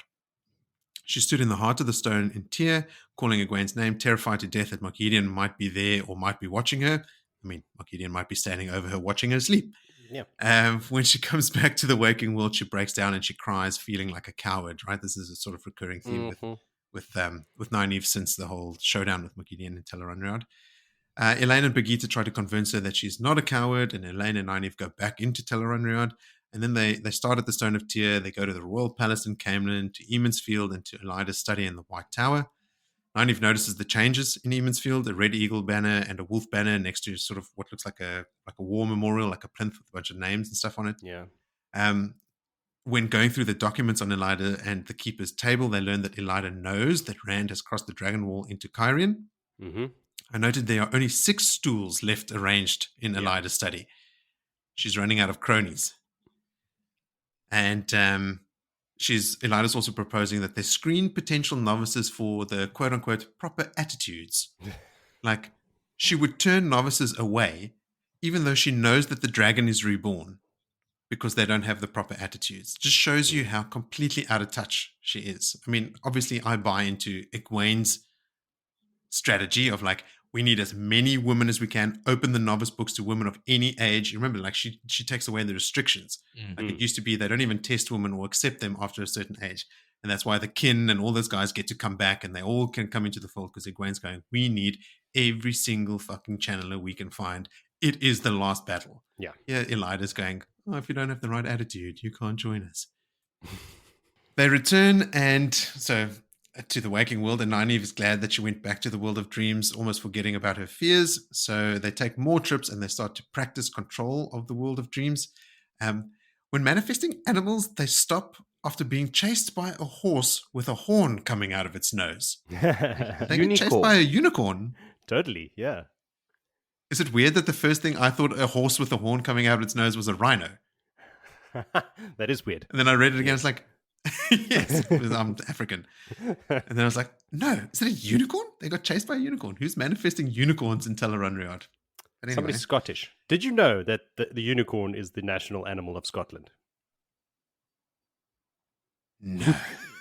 They put it out to a public vote to choose the animal to the public, and it unanimously decided Okay. to be the unicorn, and they did it. Okay, well, that makes sense. Yeah. That's amazing. Thank you for So- that, Scotland. It's amazing. I love it. Just governments have still not learned. You Yeah, do Boaty not ask the McBoatface. general public to name Yeah. something. Boaty McBoatface. This is Wasn't there the a little campaign lesson. years ago in a South African census when people putting Jedi as their religion? Yes, Because if they got more than 5,000, it would become official. and they did. That Boaty McBoatface didn't quite work. They didn't name the ship No, they had after to go that, but back they on that named one. one of the escape rafts or whatever they called them. That was Rafty named Boat. McRaftface. Yeah, No, they and call it Boaty this McBoatface. this wasn't an insignificant new boat. This is a scientific vessel to go and sail to and from Antarctica and deliver world-changing science experiments. And then they said, "Oh, we need to name this." I can't remember $80 million worth of metal that they just been delivered, and everyone's They like, should have stuck with it. "Yeah, Boaty They should have stuck with McBoatface." it. Cowards. Call it Buddy McBoatface. Who cares? It's fun. Somebody cared. The guy paying cared. Yeah, clearly. Roll back Yes. to a BBC special documentary with David Attenborough. Yeah, I'm in the South Arctic Ocean on Boaty McBoatface. Maybe it was him that vetoed the name. I'm not saying that in the next documentary. I think he would be all for it. I think he'd have a smile on his face while he said it. He's a good dude. All right, so back to fantasy. Mm. In Tel'aran'rhiod, the girls also meet with Egwene and Amis. Egwene tells them everything that's happened since the last time they saw each other. Egwene tells them stuff that she told them before when she had been talking to them in their dreams individually, when she'd been coming into their dreams and talking to them. But the problem there is that they don't remember not to say anything. So they basically Yes. split on her. Well, like Egwene has to just blurt everything out in this like cavalcade of nonsense, and everyone's looking at her like, even Amis is like, okay, verbal diarrhea much? When Egwene is telling them what had happened, that Matt had killed Couladin, Nynaeve is like, Matt killed Couladin? Matt's leading soldiers? Matt. Like the Matt we know from Evans's Field, not another Matt. Yes. Nynaeve, you have no idea. Yeah. Egwene and Amis also report what Rand had been up to, that he practices the sword 2 hours every day with Lan, 2 more hours of hand-to-hand Aiel fighting, like with no weapon, and 1 hour a day dedicated to his fledgling university, where we do learn about the ballista. So we'd seen glimpses of those spears being fired from the city into the Shido, and here we get mention of the woman that invented a ballista. Egwene asks whether Nynaeve and the others are still with Val and Luca, and then they tell their story. Egwene hints at meeting the two in Sheriam's study afterwards, in another little clue that I was much quicker to pick up this time. When Egwene sees Nynaeve and Elayne there, she furiously tells him not to reveal her secret visits to Tel'aran'rhiod. And she does this in a clever way because she appears behind Sheriam's desk. Elayne and Nynaeve, when they go there, they go to the spot that they would normally be in front of the desk. But when Egwene puts herself there, she puts herself behind the desk. So like they're all subconsciously already acting in the leader subordinate roles, which was cool. I didn't notice that. Nice. Elayne takes one more trip to Elida's study, and she learns that Shemmarin is to be stripped of the shawl. It's another one of Elida's cronies gone. That's I think in the beginning of this book, one of the one that sort of faints. I think she's a yellow or something, but she sort of faints but at also some of the news it's or the like mention of Rand. Yeah, it's like unheard of that all of a People sudden don't know. Can she do Aes that? die. Yeah. Can she do that? Like, geez, Elida is on a power trip of note. Yeah, big time. So that's Nynaeve just reminiscing about their time in Tel'aran'rhiod on this boat trip. But after 5 days of travel, they reach a beach close to Salidar. Nothing along the shore hints at a village existing anywhere nearby, and the small party starts their way inland, basically bundu bashing their way through the forest to Yep. Salidar. And I will short circuit the callback and just say it's them basically just chopping their way through the jungle to clear a path to find Salidar. That's the end of that chapter. Yeah, I have a note. Though the Mm. six stools in front of the Elida's table in her Mm. study is not her losing cronies, it's her whittling away people that she knows she can't trust, stripping them of the stole and stuff. There's not her cronies. Remember, those people originally in front of her ignored her completely when she was having meetings. So she's trying to take control now. She's getting rid of people She that is, she yeah, can't control. sending them away and Hmm. demoting them and stuff. But they were originally her cronies that got her Yeah. the vote in the hall. Right? Okay. Like they were the ones that walked into Sheriam's study and shielded her and took Yeah, her that's captive. who she thought were her cronies, but always had Yes, their own plans yes. anyway. Sitting there seething at their insubordinates. Billy, what are you researching? Bundu bashing, the origin of the word. It's uniquely South African. Is it? Okay. All right, cool. Thought it might be. Shoo, yeah. Thick chapter. Not a lot actually happened, but, you know, some more. Nothing serious, just Mogideon on the boat with him. It was an hour plus chapter. It was a lot. Yeah. Yeah, well, they could have maybe filled that void of. Okay, what was cool? Nynaeve doing a little bit of wisdom work and making Mhm. poultices and secretly treating some of the wounded with healing. In this case, Uno, who already Yeah. is missing an eye and has a nasty scar.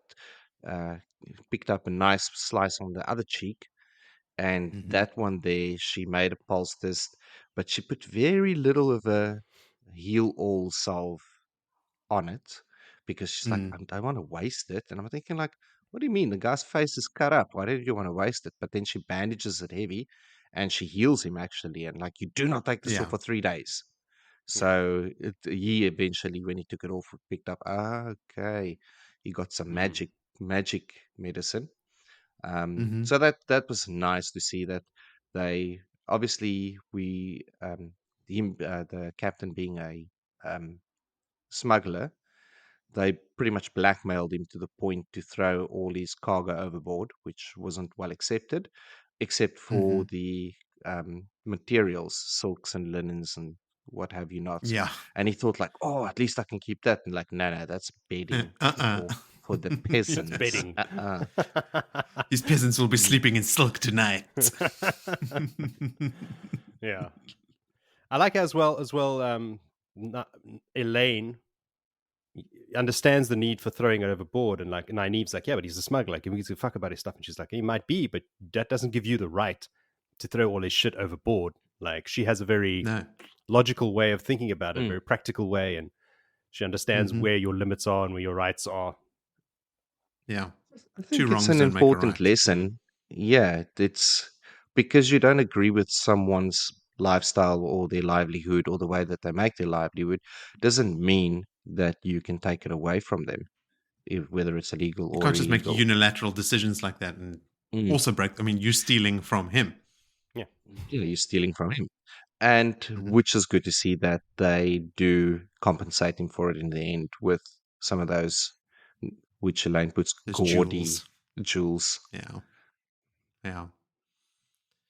There's also a lot of talk about like Neres's like misogyny. Like Oh, he just yeah. hates women, which I don't know what that adds.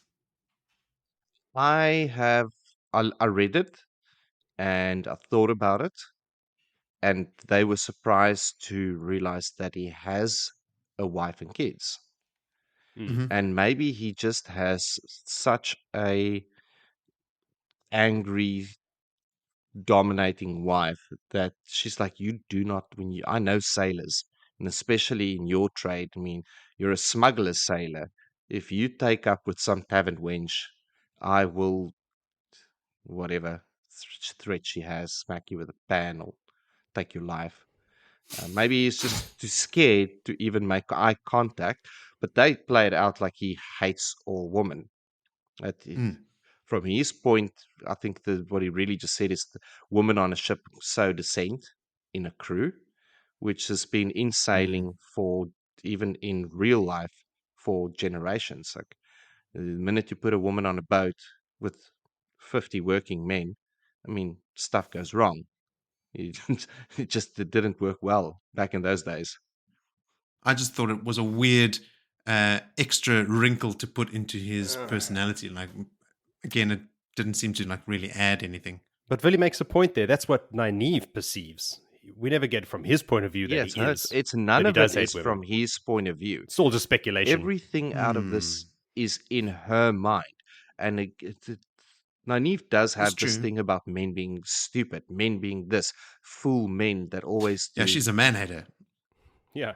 Yeah. Maybe that's why. She's And sexist. now this guy is basically Maybe. like, I don't want to get women on my boat, thinking about his riffraff sailors he's got, probably knowing one of them, maybe two of them's got a history of knocking tavern maids over the head and dragging them into alleys.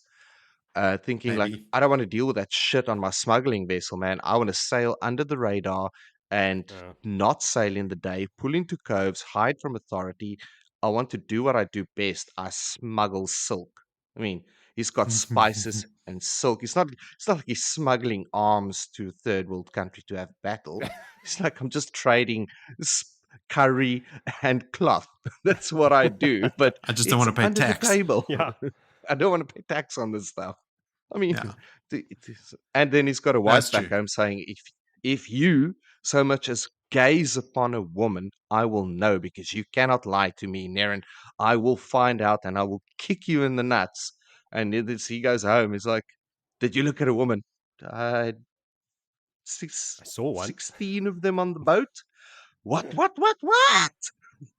Poor bugger.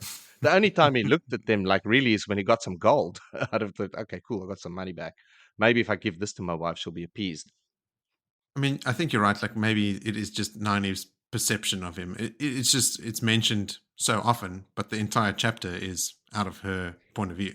So, What yeah, maybe that's it. we always ask the question, what's the purpose of this chapter, and everything you brought it in. Is this a period from basically joining the menagerie of Nynaeve making silly assumptions, stupid decisions, and a complete build-up that it's gotten so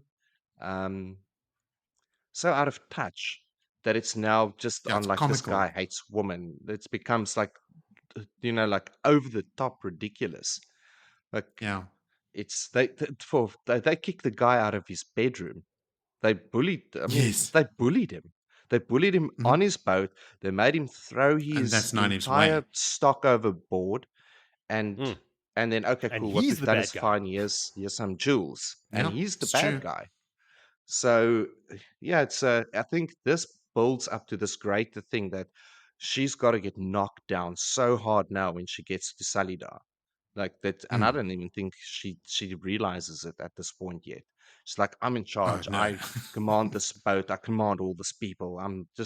I've got men with blades and sword breakers and bamboo staffs that can whip you on the head. Ooh, bamboo So stocks. yeah, I don't know. Yeah.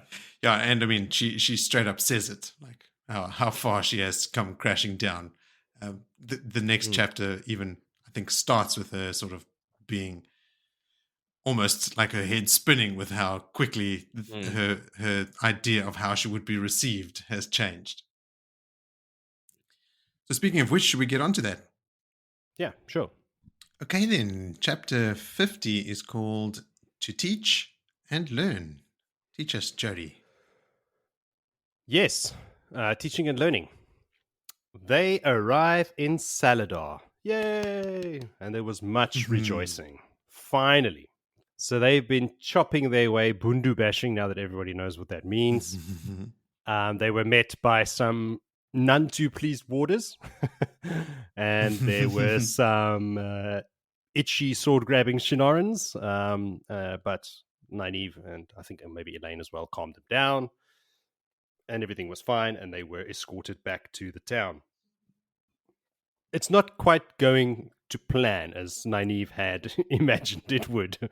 She had this idea that they would be, considered heroes. I mean, they've done some amazing stuff. They defeated the Black Aja twice. They fought Mogideon. They've come back with with money and jewels. They found their way back. They're still alive. But they're immediately interrogated for like 4 hours by the sitters there, by Sheriam and Morel and Morvrin, and Anaya and Beonin and Carlinia. Old Carlinia, I remember speaking about her. Doesn't she get sent on an errand after this, I think? To Rand. Oh, Joe, don't open that door. I think there's no need for callbacks. It's in a previous episode where we confirmed it. Okay. Yeah, Nynaeve is starting to regret coming here. This is not what she thought. They're being treated like prisoners already, not heroes. She was way off. But as we mentioned before, this is just reflects her state of mind. Like she's great and she's awesome, and everyone should just love her. Meanwhile, back at the ranch, this is not the case. All their shit has been confiscated. Their money, their clothes, their jewels, Brigitte's silver arrow that they had as well. All the Ta'angreal, the seal of the Dark One's prison, everything is like just laid out on a table in front of everybody, and they're just standing there while the Aes Sedai are having a chat behind a wall of air to discuss what's going to be done with them next. So this is all going through her head while she's sitting there waiting to be shouted at again, basically. They all, like before they got there, they had agreed on telling a specific story, leaving out some details, keeping some secrets, telling some things that were true, most of them basically. They managed to, in her mind, hide some details, especially about fighting Mogideon and how it led to Brigitte, and her real identity. They had managed to hide that away, and also that they've been posing as full Aes Sedai the entire time. That hasn't come out. But it doesn't look like the Aes Sedai actually believe anything they've said, especially this Carlinia. She's just like, if what you say is true, like every sentence of her starts like that. If this is true, if what you say is true, then she's not buying it. Nynaeve is also surprised to see that Swan and Leanne are alive and there in the room with them as well. And she's looking at them, and she's senses that there's like a chill between the two of them, that they're not as good as friends as they used to be. But she also notices like little glances between them. She's super aware. She is becoming pretty Aes Sedai herself in that respect. She's also aware of them being stilled. Like there's a noticeable absence of something, a lack. She describes it as like a wound, like something's being cut away, and she's immediately curious about that. She's like, "Ooh, what has been cut away? Like, I'm going to find out what the hell happened there. I want to see, can I heal it? If something's been cut, surely you're going to like put it back together or something." She even embraces the source to like reach out and delve her without even thinking. Yeah. Can't help herself. No. But Sheriam's like, hey, accepted. Who the hell gave you permission to channel right here? And she's like, oh shit. And that's that point, Moritz, where you mentioned she's realized like, oh fuck, my freedom is gone now, because she just jumps to it. She's like, oh, my apologies, Sheriam Sedai and everything. She's immediately cowed, and then realizes, oh, my days of running around the countryside doing what I want, ordering people around, are done. It's the end. And she's finding it hard to readjust, and they're being basically treated like children, and they tell them like, you are acting like children, and you're lucky we don't spank you. And I thought to myself, well, of course Robert Jordan would slide in a little spanking there, a spanking reference. So the Aes Sedai just been basically questioning them for hours. They want to know about this Brigitte and this woman that's with her with a silver bow. It's all very on the nose. The Adam as well, like holy shit, like about that. They want to know about Tel Anriad and the dream to Angreal. And it's telling you as well, like you forget, because we've been so far away from the tower for so long, and Aes Sedai, that they know nothing about Tel Anriad. Like we're so familiar with it through our reading, and they're like, wow, this is just like a story we read about in the tower. Hasn't been a Dreamwalker or anybody in centuries, and here we are, like the last 2 books. It's just everyone's in Tel Anriad, meeting all the time, cruising around. Everybody, like from Egwene, Nynaeve, Elayne, the wise ones, all the time, and it took me back. Like I was shocked again to realize, of course, they know nothing about this.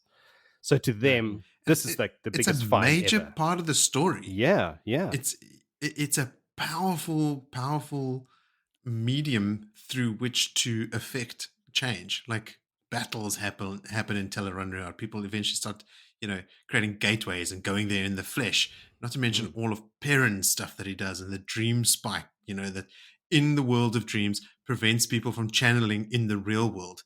That is huge. The Aes Sedai would be nowhere if it wasn't for these girls, like figuring out Tar Valon and what to do there and stuff. I mean, it's a huge part of the story. And we've got these Tangral. You just wear them at night and you go to sleep and off you go. Some of them you have to channel, but we can all do that, so it's not a problem. But not to mention, there's no need for those useless fucking pigeons anymore when you can just meet in the dream world and have a chat. What's happening? Oh, this is happening and that is happening. Oh, cool. Thanks. Cheers. So, not to mention the communication is going to become increasingly more effective. Yeah. So there's that. So the Angriel and the Tar Valon is really like the biggest mic drop for them, at least. Swan is also being questioned as like, because amongst all of their things is that letter that Swan gave them with the sealed, whatever this person, whatever the bearer does is in my name, let them do whatever the fuck they want. And they're like, well, how dare you do that? And Swan's basically telling them, like, listen, when I wrote that letter, I was the fucking ambulance seat. I can do whatever I want. So, but they were very upset that she sent 3 accepted to chase the Black Aja by themselves, even though they kind of dominated the Black Aja. So quite a few of them are dead. They've stolen their shit. They fought Moghedian. And her justification is that she couldn't trust anyone. And Sheriam, standing right in front of her, is Black Aja. Exactly. She's right. Proving the point. Exactly. Which, of course, she can't admit that. Yes. Like, if I had told you, these 3 would be dead. Yeah. So they are, the Aes Sedai are super interested, like I said, in these Dream to Ungrill. They want to use it to spy on Elida, basically, which is a good thing.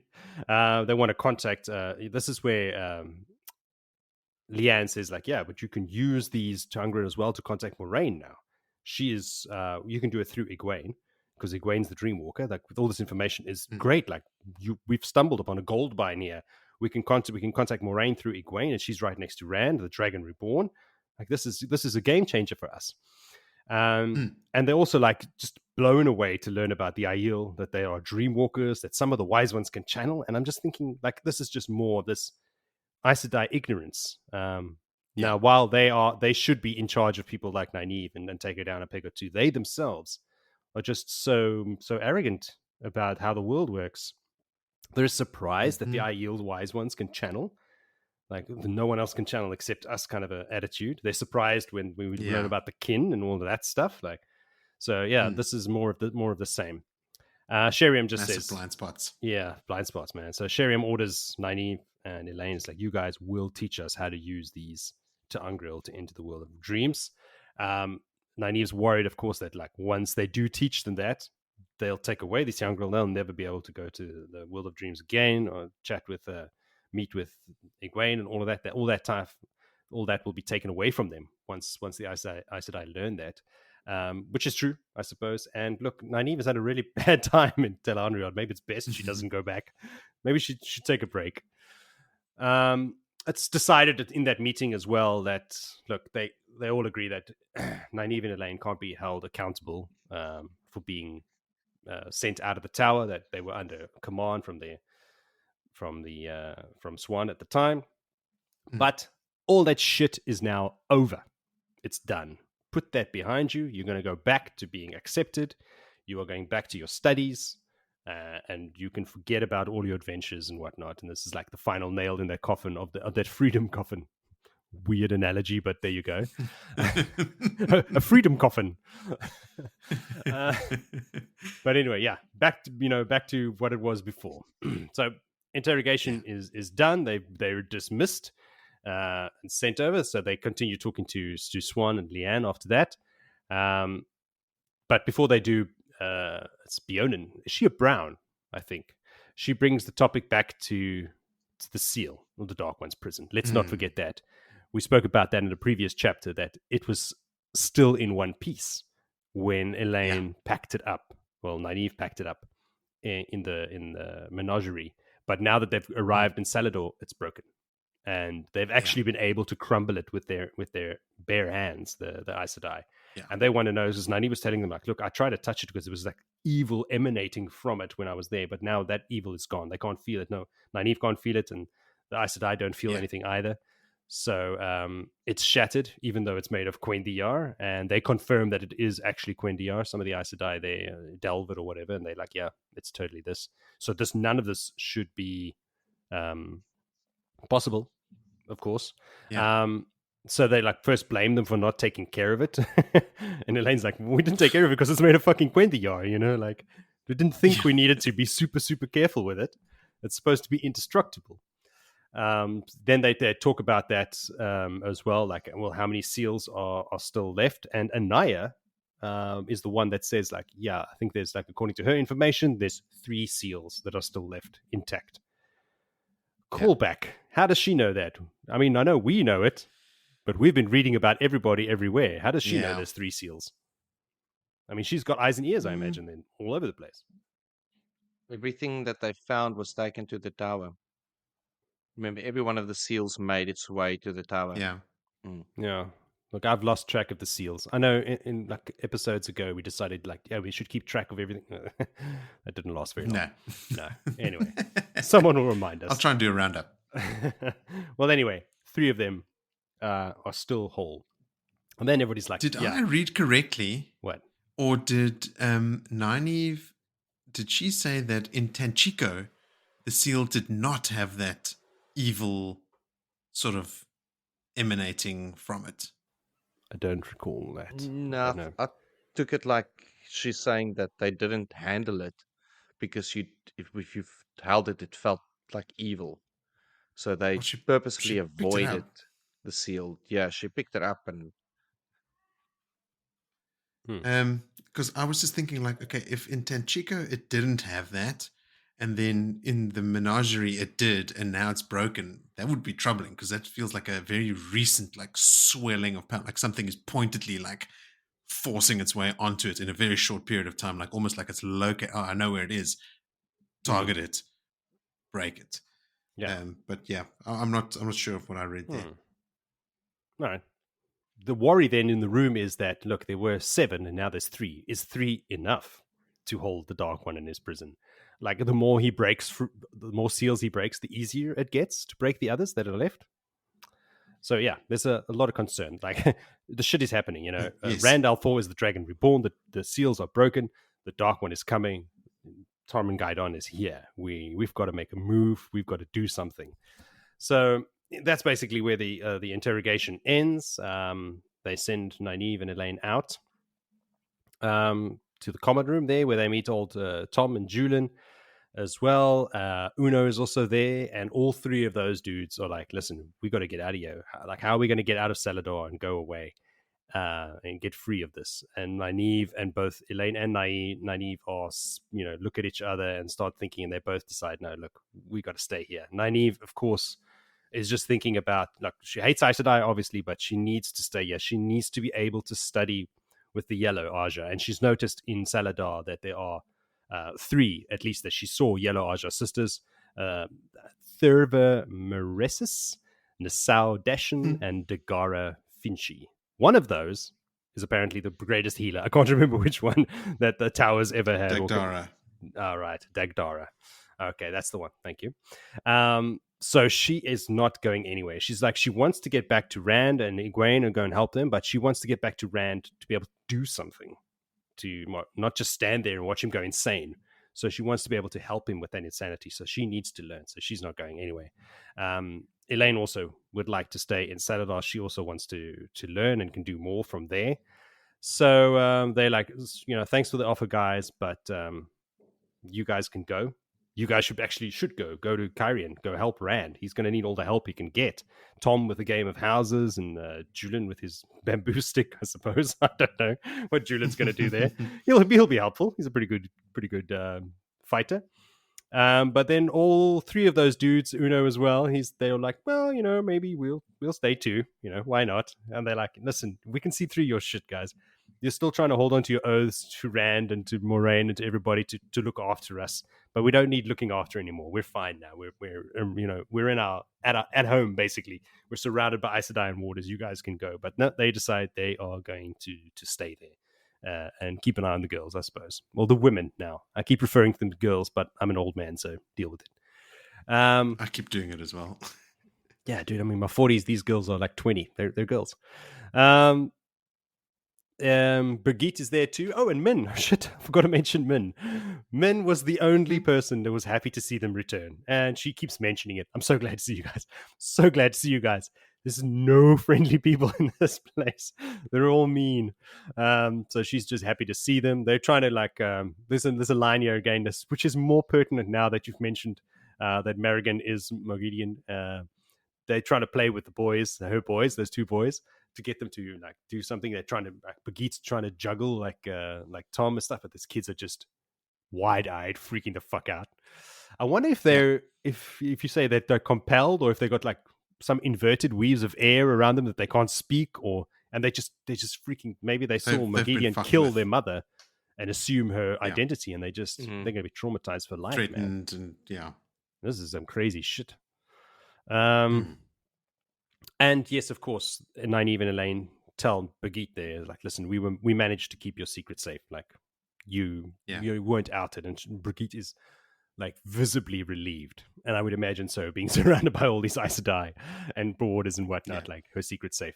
I mean, it's pretty fucking obvious who she is. She looks exactly like Brigitte from the story. She has a bow. She has a silver arrow lying on the table in front of everybody.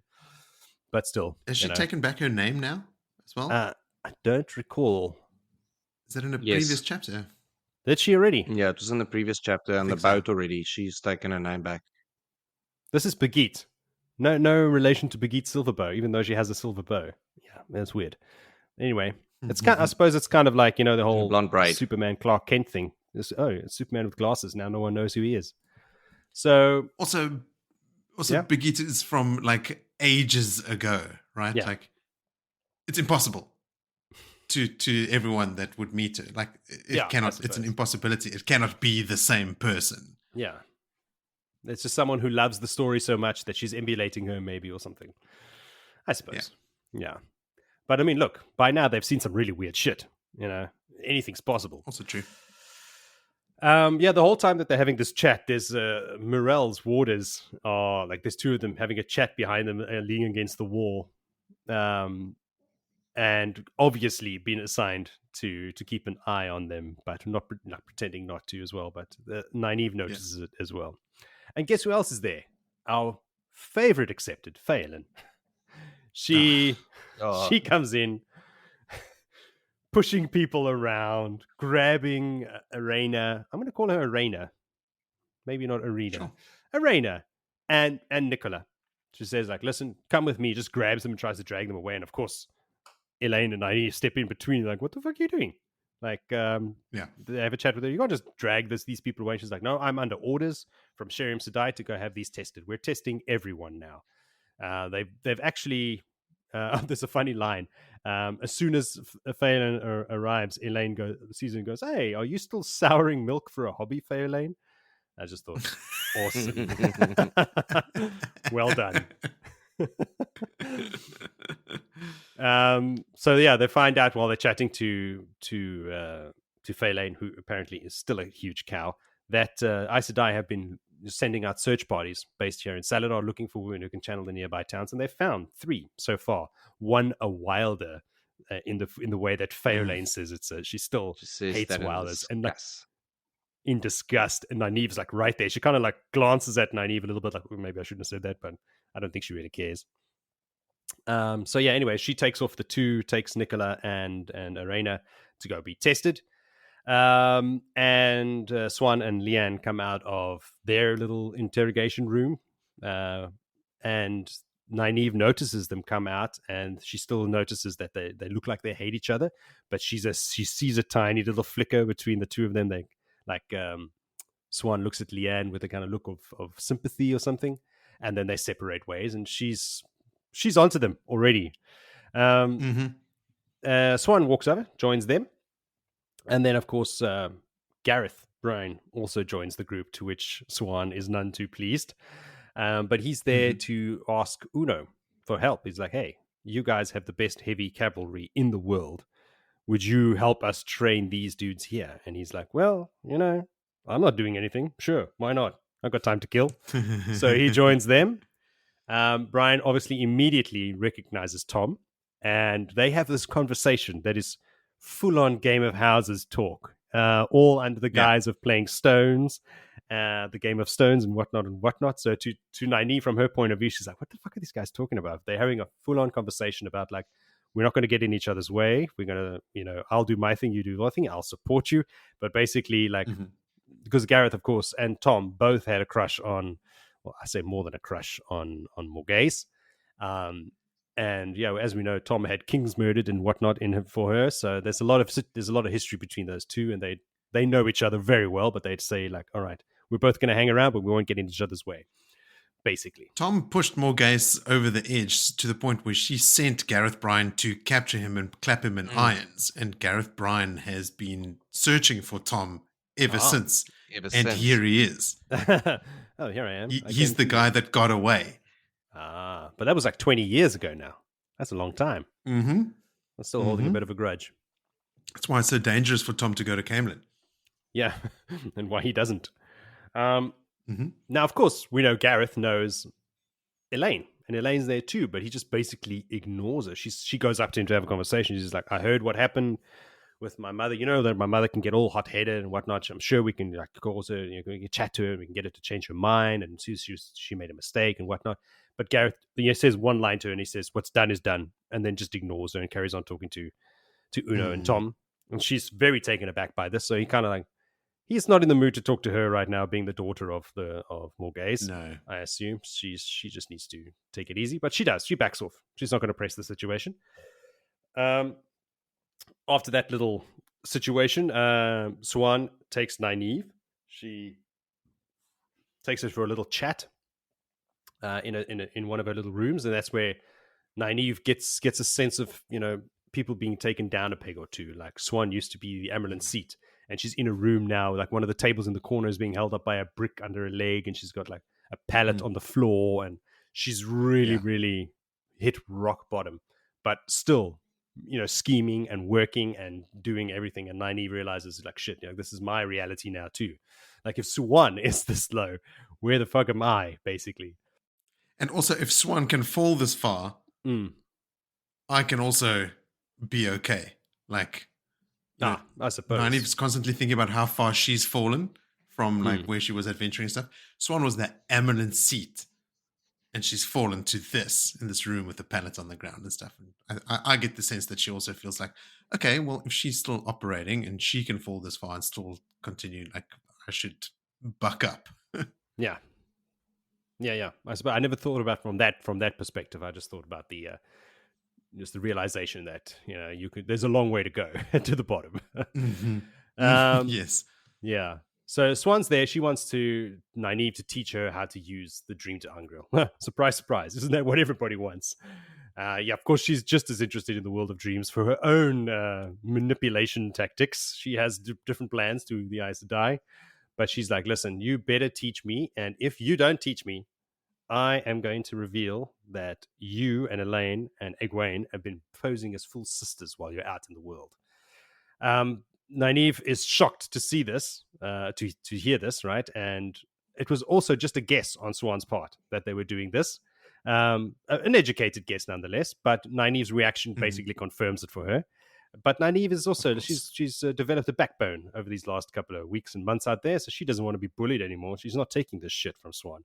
She's not the Amyrlin seat anymore. So she says, listen, if you expose us, I'm going to expose you and Leanne. I've noticed what's happening between you guys. You guys are just pretending. You guys have been scheming and manipulating the Aes Sedai behind their backs. And if you out me, I'm going to out you. And this is also on Nynaeve's part, just a hunch.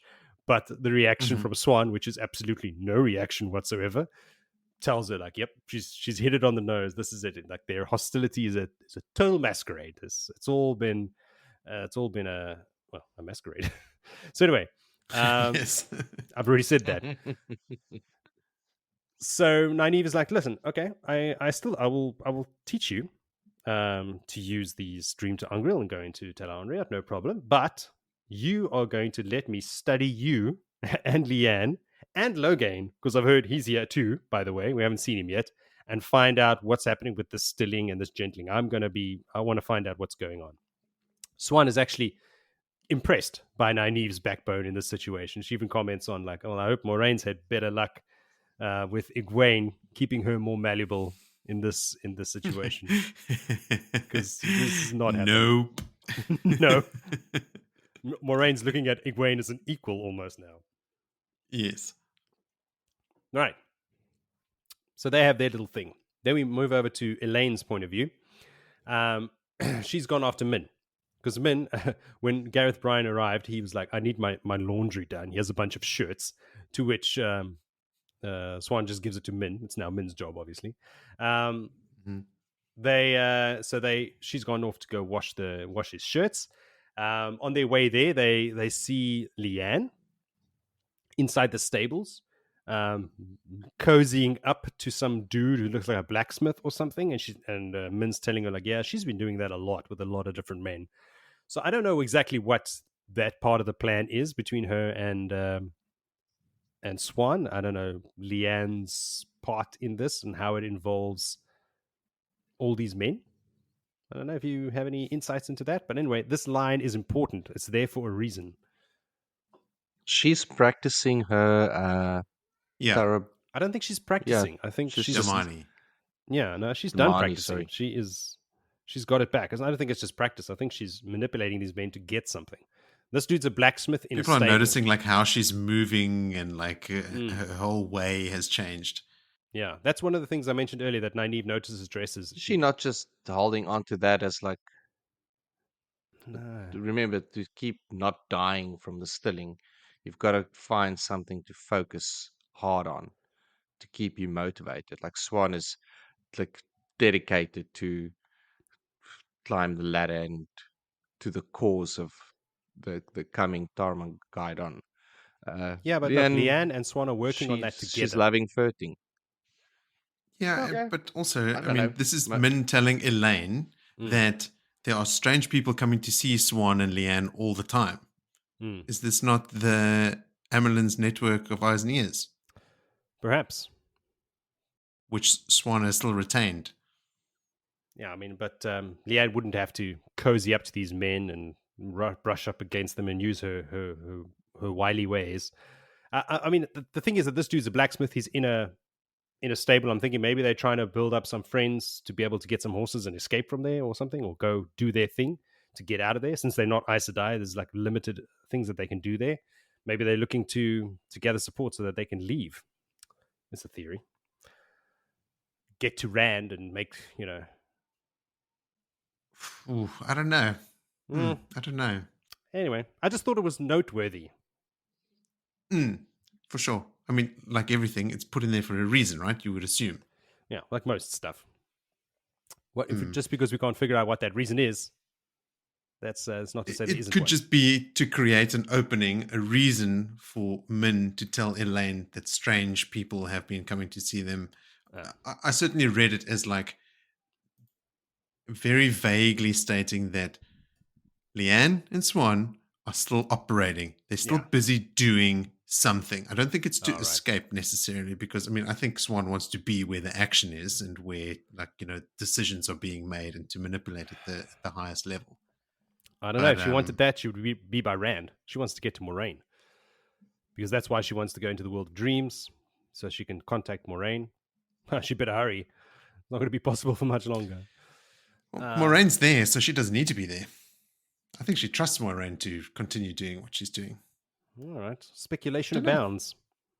Min also brings up the fact that she's had a viewing about Nicola, Arena, and Marigan, but she only saw it at like the corner of her eye, and all she can say is it's trouble.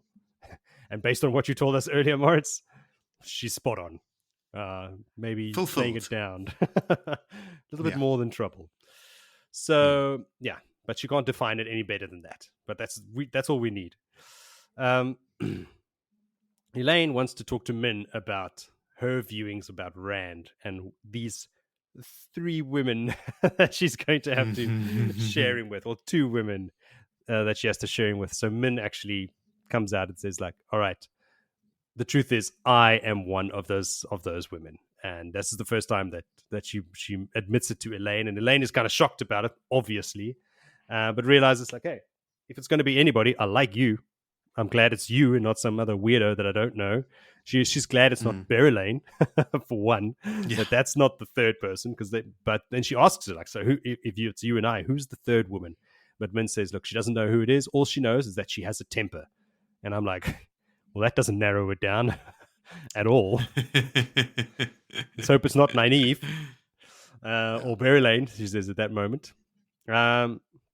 She, of course, doesn't like the idea of sharing him, but and neither does Min. But Min says, like, listen, her quote is like, it shames me to admit it, but I will take him any way I can get him. She can't help how she feels. She is besotted with him, and she, like, if she has to share him, she has to share him. The lines are hard. So yeah, they both agree, like, listen, there's nothing we can do about it. He is ta'veren. The pattern has woven it this way. We like each other, so we're just going to go with it. All right. So they get to the washing station as well, the laundry station at least, and all the novices are there. So Elayne, without even thinking, starts channeling to help with the laundry, like lifting clothes up and throwing in water. It freaks out the other novices there because, of course, she has forgotten, again, being away so long, that they're not allowed to use the one power for trivial things. But also that how powerful she is, that she is doing multiple different weaves at the same time without even thinking about it. And this is something that most full Aes Sedai, especially even there in Salidar, can't do at all. And she's doing it without even thinking. Just a little reminder about how much she's progressed in the one power as well. And raw strength, like lifting the cauldron full of water and stuff. Like, it's noted that, like, the novices are looking at her like, whoa, she can do that. Yeah.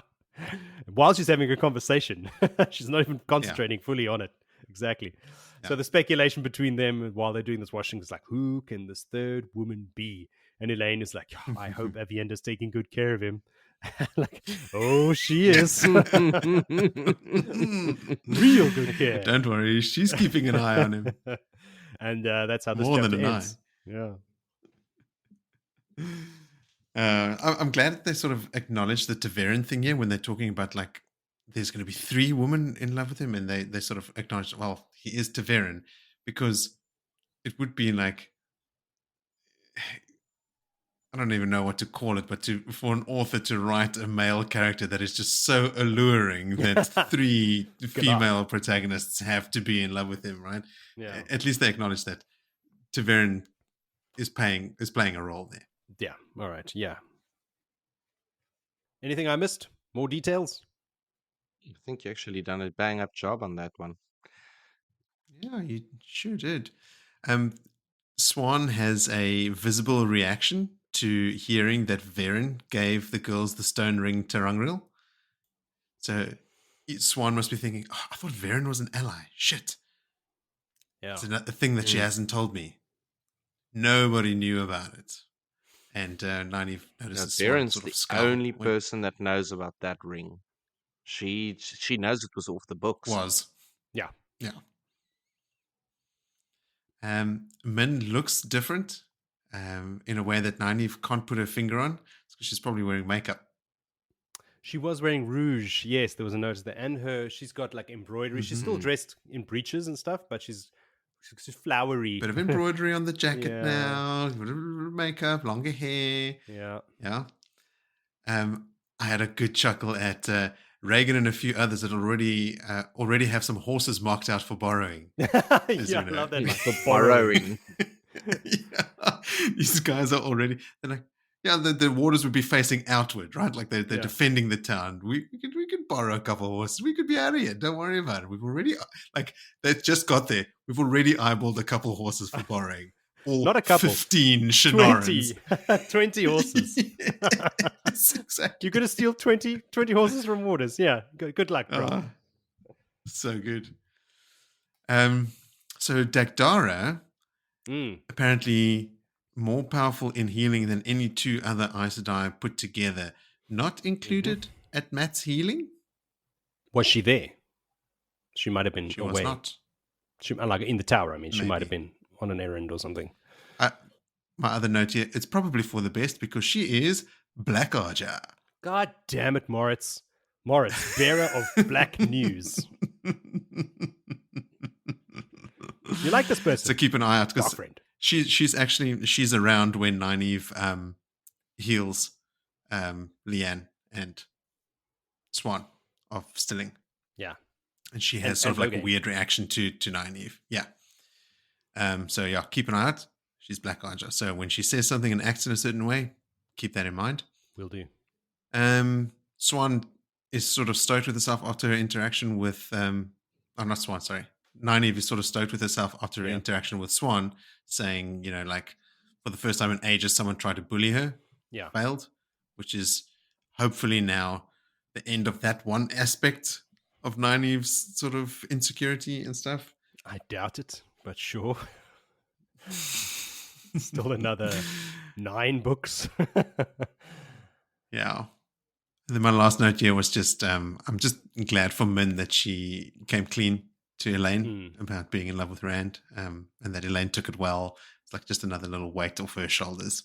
I'm also stoked for Min that she's got some friends because she has just been dragged around. Oh, yes. During this conversation, she's explaining how she got there. And she's like, oh, yeah, I sprang them from the cells under the tower and snuck them out of the White City. And like, whoa, shit. That's pretty amazing. I can imagine them hearing that and going like, wow, well done. And what thank did she get for it? Doing laundry. 0. Doing laundry. At least she gets to go hang out with Rand the longest out of anyone. Yeah. Yeah, she goes through some shit, eh? But that must be in the next book where she gets to Rand. Because she's... Well, Rand spends a lot of the next book in a box, doesn't he? He does. Well, not a lot of it, because that Dumais Wells is only like chapter 50-something. 53, if I'm not mistaken. So he's a lot of time in Cairhien in the beginning. Isn't the next book where... I know who I'm asking, I realize. Yeah, here we go. Cad Swain shows up in the next book? Doesn't she show up in Cairhien? Ooh, I got no idea. I realized. Cairhien, maybe. Because Min is there too, because I remember Min's by his side when Cad Swain's Raffo. there. Yeah, I suppose. Some interesting shit coming up. Oh, yes. I mean, books worth.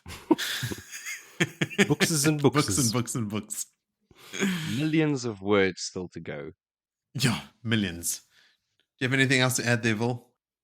No, I think just the interaction between Tom and Gareth was great. It's It really was. it was stand out for me because there's a deep history there. He might as well just pull the sword, but I mean, he's been kicked out. If he was still working for Maguires, I think he would have, but then he wouldn't have been there. So it is what it is. I'm purposefully not saying much because it is my favorite moment. Don't even have to have a favorite moment section at the end. It's already out there. It's only No, Villy. I mean, 2 of us already spilled the beans. Yeah. We'll leave it for Villy. Villy, don't say anything except this last chapter. Summarize that for us. I'm looking at. I've got this last. Oh gosh, this last chapter. I'm going to just lean back and bask in it now. Go. Go, go, go. Drink it in. Chapter 51 is called News Comes to Cairhien. Take it away, Vinny. All right. Well, feel like you can chime in at any moment because this is a incredibly big chapter. There's the short of reading the whole thing verbatim. There's a lot to cover here.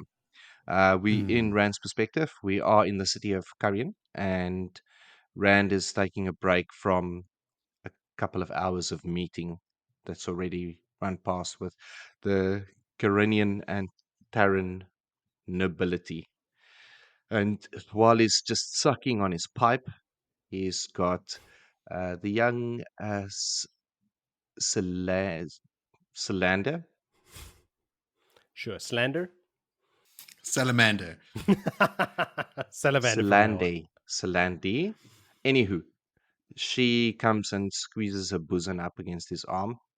and he's just puffing away at his pipe, and he must be thinking to himself, like, this is relentless. Like, it's nonstop. Now, this turns out to be the 10th or the 20th, he can't remember, of young nobility that is tried to bed him.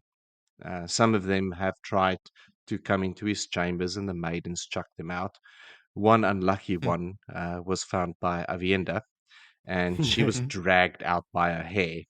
So it's they playing Dice Daimar mixed in with Love Island at the moment to try and get into Rand's favors. Now she's telling him about, oh, it's so hot and what. I know about this cool place where we can swim and be alone, but you'll have to help me because I have never learned to swim. So Rand pulls it puts the lotion in the skin on her and tells her about the taint, and he will wrap her up and help her swim. And she is shitting herself to the point of running away. Look, she's white faced, like and when she's gone, he laughs. It's like Yeah. too easy. This She, game is just too easy. and not the laugh of like a sane, collected man either. You know, No, like no, he is acting no. badly. And she does run He's- away into a pillar, into one of the columns. He bangs out into the column. It's like a slapstick Oh comedy. man. Yeah, so Rand re-enters his meeting and wants to find out more about the grain movements and what's happening in Ilian. There's news from the boundary with Andor that now Andoran soldiers have been coming across doing raids on that end under the order of the king, who is Gabriel, but we all know that's Ravin.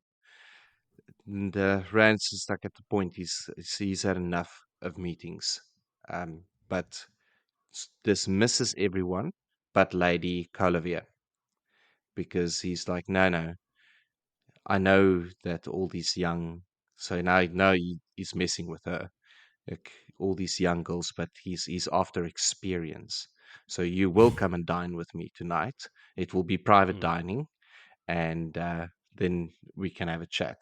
And she's, oh shit, like Rand playing them all like fiddles there at the moment. With them then being excused, Rand is joined by Moraine and Avienda and Egwene. Uh, Moraine has two letters that were sent from Tar Valon. Both arrived at that day, and Rand's like, he's in a foul mood as well. So he goes off on a tangent, like if they were arrived today and they were sent to me, why do you have them? So he's really not holding back at this. He opens the first one, which is addressed to the Dragon Reborn. And the whole thing is basically from Elida, very short and sweet, basically. But they want to get him to the tower, and they're sending an emissary over to come and collect him, and they will make sure that he makes it to the last battle. And Rand's like, yeah, I bet they probably sending 13 sisters to come and Yeah. 13 see me. And he's like, emissaries who can not channel. not getting close to them. And again, passes the letter straight firstly to Moraine so that she can read it. He opens the second letter, and this one is from Alviarin, that basically pledges her loyalty to him and saying that, look, she knows that this has to be kept secret. Don't let Moraine know. Don't let anyone know. Like, but I'm your person in the tower. So Rand does what he does, and he gives her data straight to Moraine so she can have a read. First thing. Straight. Straight. And then Don't she give this to says, Moraine. Yeah, Moraine. well, yeah, what do you learn from this? And ran straight up to Moraine. We have a spy here. That's what I learned. Because the pigeons is notoriously bad. And the battle was just 2 days ago. And how do they know to thank me or praise me on my great victory? And so there's a spy. And like Moraine is like, she is actually praising Rand about his effort in understanding how all of this works. Like, he's playing Dice Mar, he's understanding, he is really doing a bang up job of staying out of the cooking pot with all of the enemies that Hmm. surround. Now, finally, Matt arrives on the scene. Cheers in the background. Matt's back. He was summoned 4 hours ago, but the cards were Yeah. falling right for him. And the Dragon Reborn, it's just Rand. I'll just keep on gambling for another 4 hours drinking. Matt looks like Matt looks. His shirt laces are untied. His coat is hanging open and loose. He is smelling like he's been in a tavern gambling, and he flops down on a chair. So Rand puts him to the question about why is there rumors that he has ridden out and already had clashes with the Andoran men. And every time he rides out, Talmains and all of the band all joins him with 2,000, 3,000 men. And they've just been having people come up to them wanting to join this band. Like, the whole time, like, this is growing and growing and growing. And Matt's like, yeah, well, it's it's a cool club. People like to join it.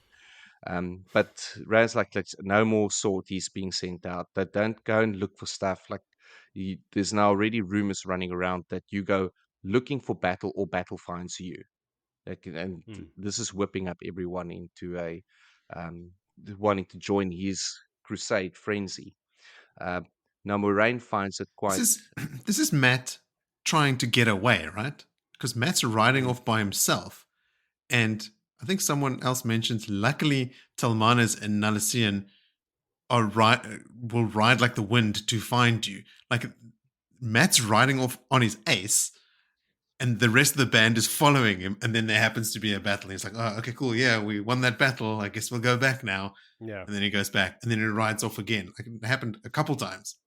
And while he's trying to get away from one group of Andorran soldiers, he bumps into another one that he can't get away from, and he has Yeah. to fight them. It's like, God damn it! yeah, but what Matt says as well in this is that these men aren't loyal to the king. Like, the sooner you can get Elayne, she will Mm. be able to turn them over. Like, the strategy and plotting in his head is at a high level. Now Moraine makes mention of the Band of the Red Hand, and that it was, and uses the old tongue for it, which I don't have in front of me now, that Hmm. this was the last sort of battle sortie and the strongest one, that was the last to defend Aemon in Mhm. Manetheren. And it's Yeah. strange that it would raised up again. And it's like, well, I know nothing about those days. I only know about now. Don't ask me. Mm, Yeah, some of these I don't know. Andorran soldiers that he's fighting against actually joined the band. When he leaves Mm. Cairhien with the band of the Red Hand, it's made of Terrans, Cairhenian, and Andorrans that have come from Gabriel's army to join him. Now, Rand is very focused on Samael being the next target. But the news that Matt brings, because he's like, one of the big things that he brings in, which I found out, is that the rumor is that Morghese is dead. And this sends Rand spinning. Like, will Elayne ever forgive him for this? But also, in the same time, Elena, my love, will you ever forgive me? And it's getting a little Yeah. bit loose in there, and the craziness. And Rand goes off like he shouldn't have focused on. He should have. He should have moved on Gabriel when he thought. And it's like, okay, you got to cut yourself a little bit of slack there, because Yeah, there's a lot of pies on the go at the moment. You can't just focus on yeah. one. Um, and he says, no, we move tomorrow. We're going to go in and do a surgical strike. We're going to go take Gabriel out. I'm going tomorrow. Or he wants to move right now. And Moraine's like, not now. We'll go tomorrow. Just sleep on it. No, this anger's not going to help you in this. And he's like, okay, you coming with Moraine. And Avienda and Egwene is like, what? There's no way we coming with. Like, there's just no way you're going to go and do this without us. Rand eventually is like, okay, cool. If this happens, you can come with. And tells them basically that they are excused. I don't know if there's anything that I forgot with the girls that was in there. No. Details, but that's basically, Yeah, there's some details. Matt tries to, at this point, like skivvy out the room, and he's like, "Dude, get back!"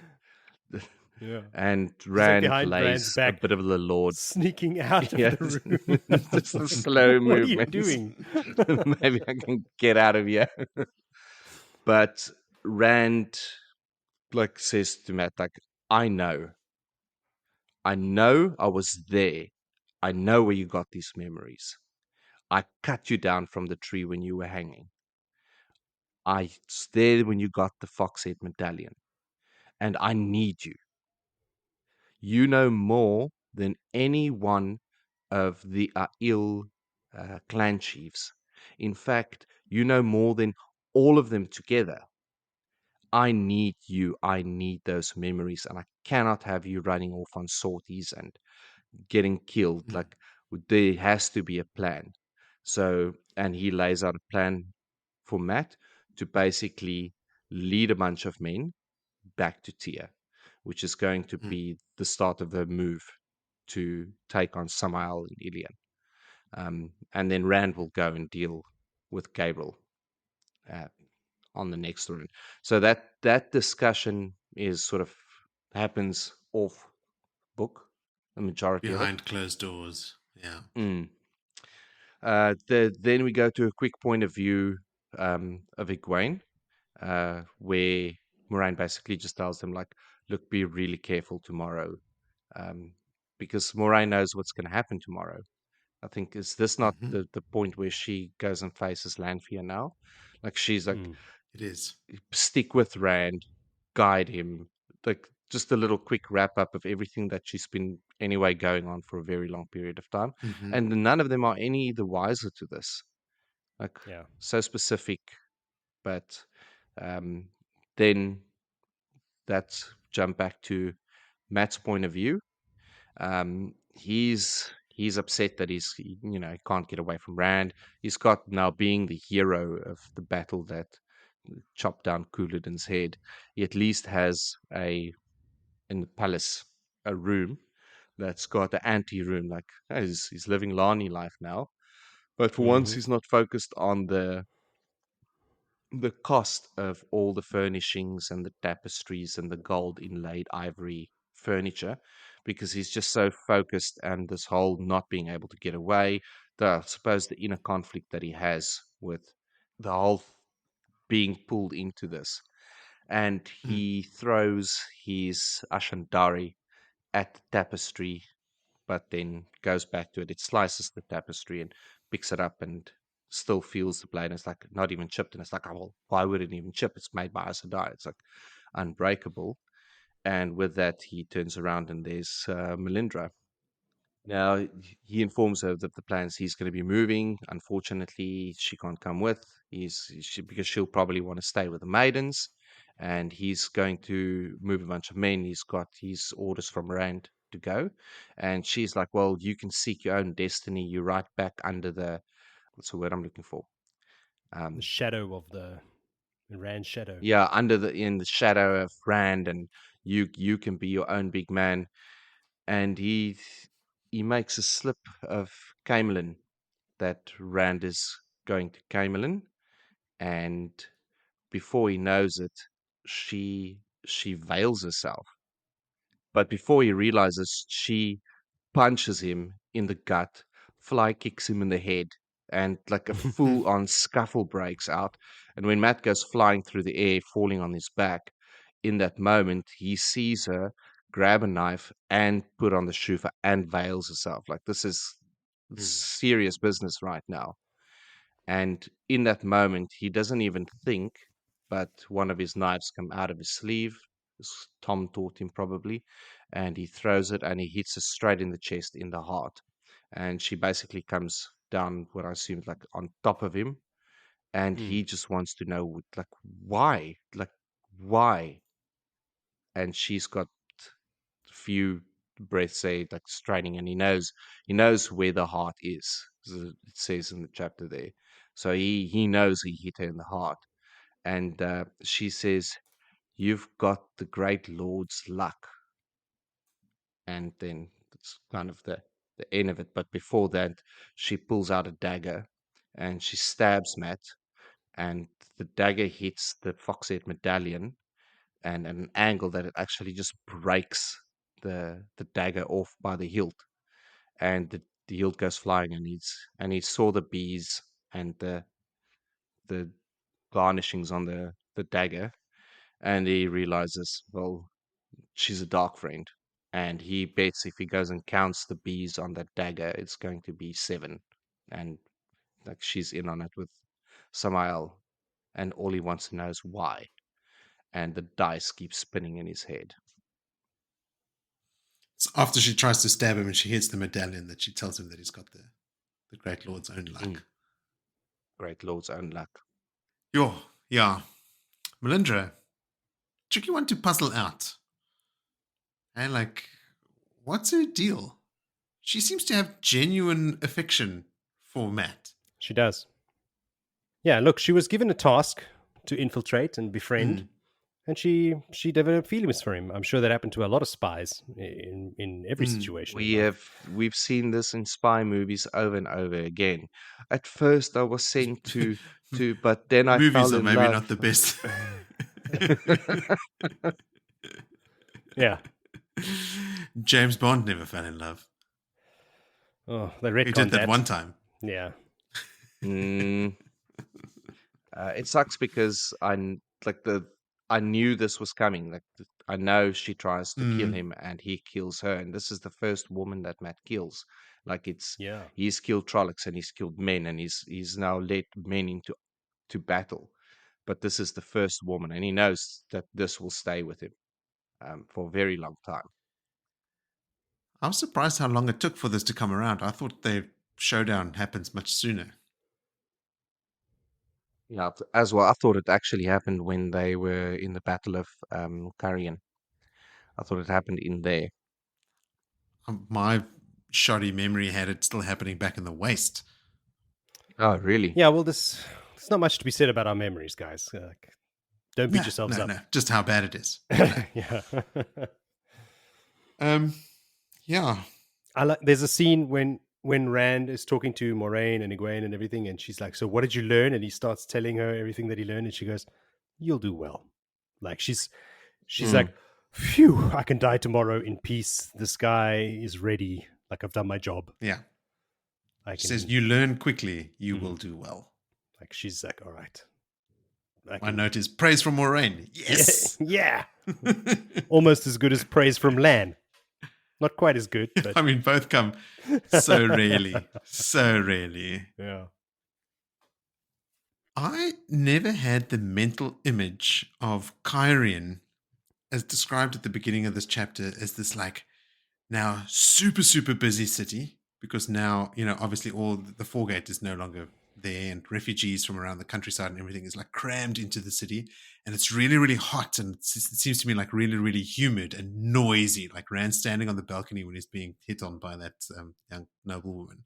Like just the sort of like hustle and bustle of Cairhien like coming up from beyond. I've always imagined this really stark, angular, austere sort of vibe. I mean, all the Cairhenians dressed in grey and black and that sort of thing. But now the scene is much more, I don't know, much more colourful and that might be true. You might have had that vivid. from before the Foregate got burnt out.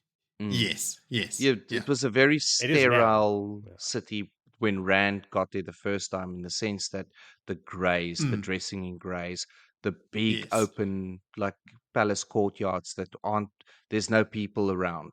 Like they riffraff stay outside in the Foregate.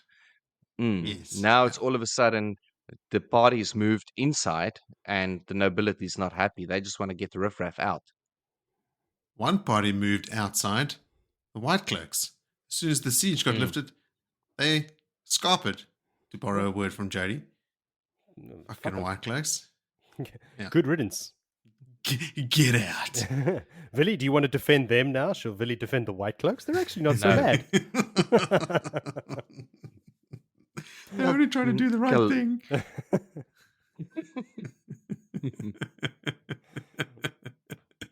we have to we cannot go into this one-sided. I mean, if we are all three just one-sided and we all No, of back the course you're same right. protagonist, I don't have so to I like it. have to stand up for Lanfear and Morgideon, and I've got to give Samael and his bees a little bit of time. It's everyone has to have a story that needs to be brought to light. Some of them are like Val and Luca. He's not such a bad guy. Samael and the worst battle cry ever. Samael and the golden bees. Golden bees. What? Shut up. Speaking of the Forsaken and sympathizing with them, Mm. Asmodean, like just hanging out in the background. Oh, my note is it must be cool to have a musician just lying around, like playing a soundtrack to your life. You know, like when Rand strides back into the room with the other nobles, it's like a triumphant marching song. And then later, when he's angry, Asmodean plays something soothing, and Rand thinks, "Oh, I need soothing, do I?" You know, Yeah, it's he Sends really him out. reads the changing room up the so mood. well. Yeah. Rand unleashes quite a bit of anger on Asmodean as well when he plays a tune that he He just does. did not like, and he's like, "Get out of here, and you'll be there tonight for whatever it was." And it's like, or you'll be dead. Yeah. A version of the song like "The Fool That Thought He Was King" or something like that. And Rand, when he dismisses him, he says, "I will see you tonight, or I will see you dead." Yeah. Yeah. Okay. Yeah, I felt sorry for Asmodean then as well. Like, and then went, wait. Listen fuck to what him. you're saying. I know. You felt sorry for Asmodean. Let me finish my sentence. And then I realized, oh, fuck him. He's a Forsaken. But he's so pitiful and helpless now that you can't help feel sorry for him, is. like your instinct. I'm not a bad dude. Also mentioned, Pedro Niall is recalling all the White Cloaks, and they've mentioned it, I think, twice in these 5 chapters. Like, Yeah. the White Cloaks are coming back. He's building he's regrouping his forces. He has By to. the way. They've been ineffectual out in the field. Yes, you guys are fucking useless. Come home. Jacob Carradine isn't achieving much out on the western coastline. No, Bornhold and his men did nothing in the Two Rivers. Galad and his men just managed to start a war in Gildan. Hmm. Yeah. Guys, come home. Let's take it from the top. Plan B. Someone talks about, or Rand thinks about at one point, rumors about his Andorran heritage. Some people think that maybe he's even a son of Morghese. Nope, son of Tigraine. Close though. Close. Yeah, Yeah, I thought the same thing. Like, ooh, you're almost right. You're almost Yeah. right there. Berry Lane is on her way. Oh, yes, that's true. She enters the fray again. And I don't think Avienda needs to know about that because she will not be happy. Ooh. Yeah, but Berylin can take care of herself, man. I don't know if there is a fight between her Against and Avienda. hand-to-hand. Fail. Against Fail. And in the letter that she sent, she specifically asked about Perrin. Ruark just dealt with both of them at the same time. Yeah, but look, I don't think Avienda is going to be expecting it. No. When she sees Berry Lane, she's going to Maybe be like, I'll not. take care of this, but like, ba, ba, ba.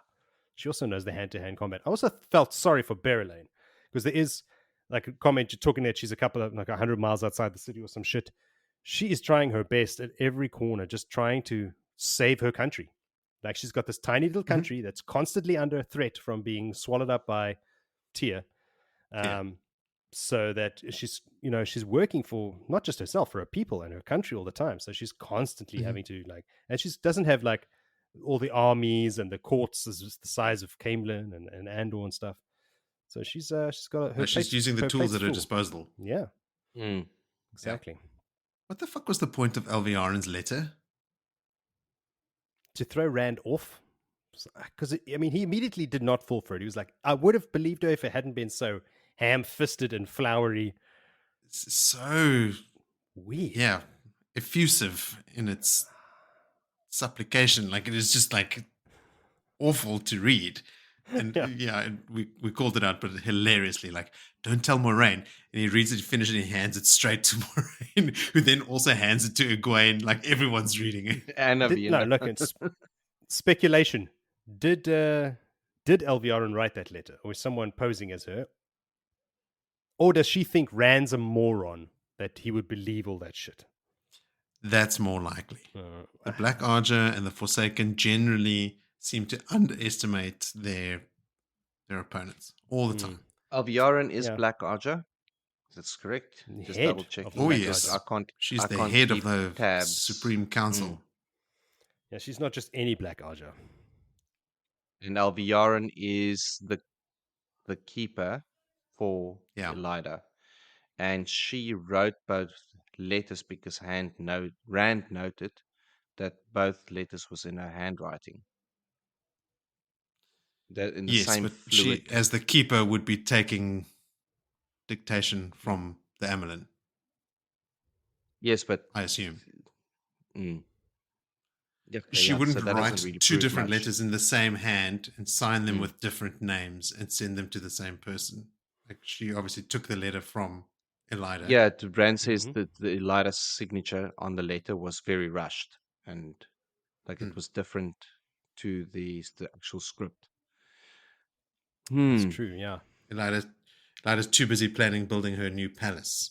Yes. But more, where's the spies? Who's the spy?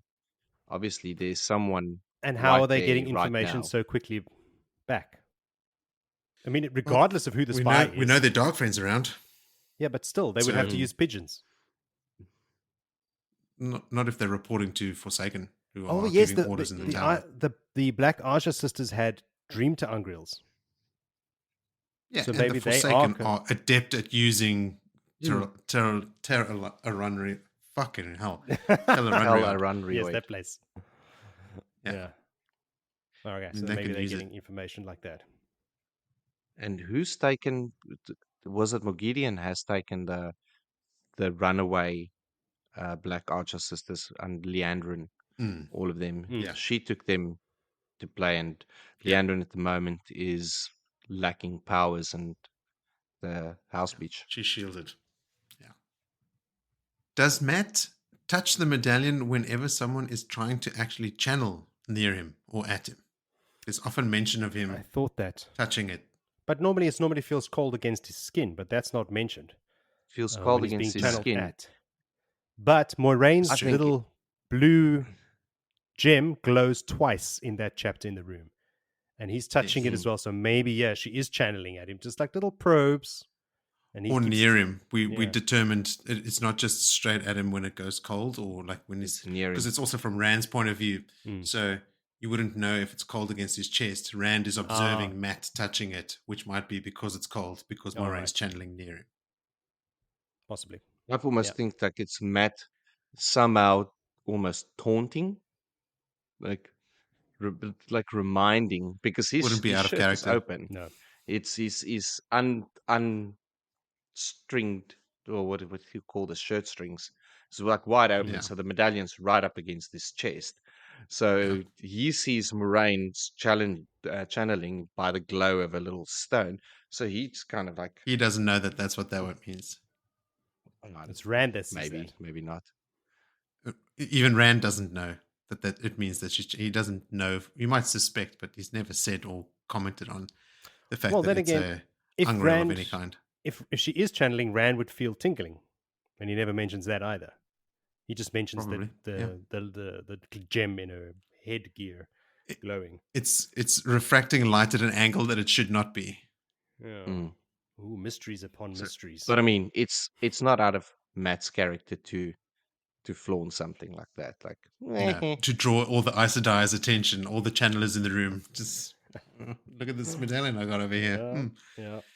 Egwene jokingly calls Matt a lordling, and he reacts with, "I'm no lord. I've more respect for myself than that."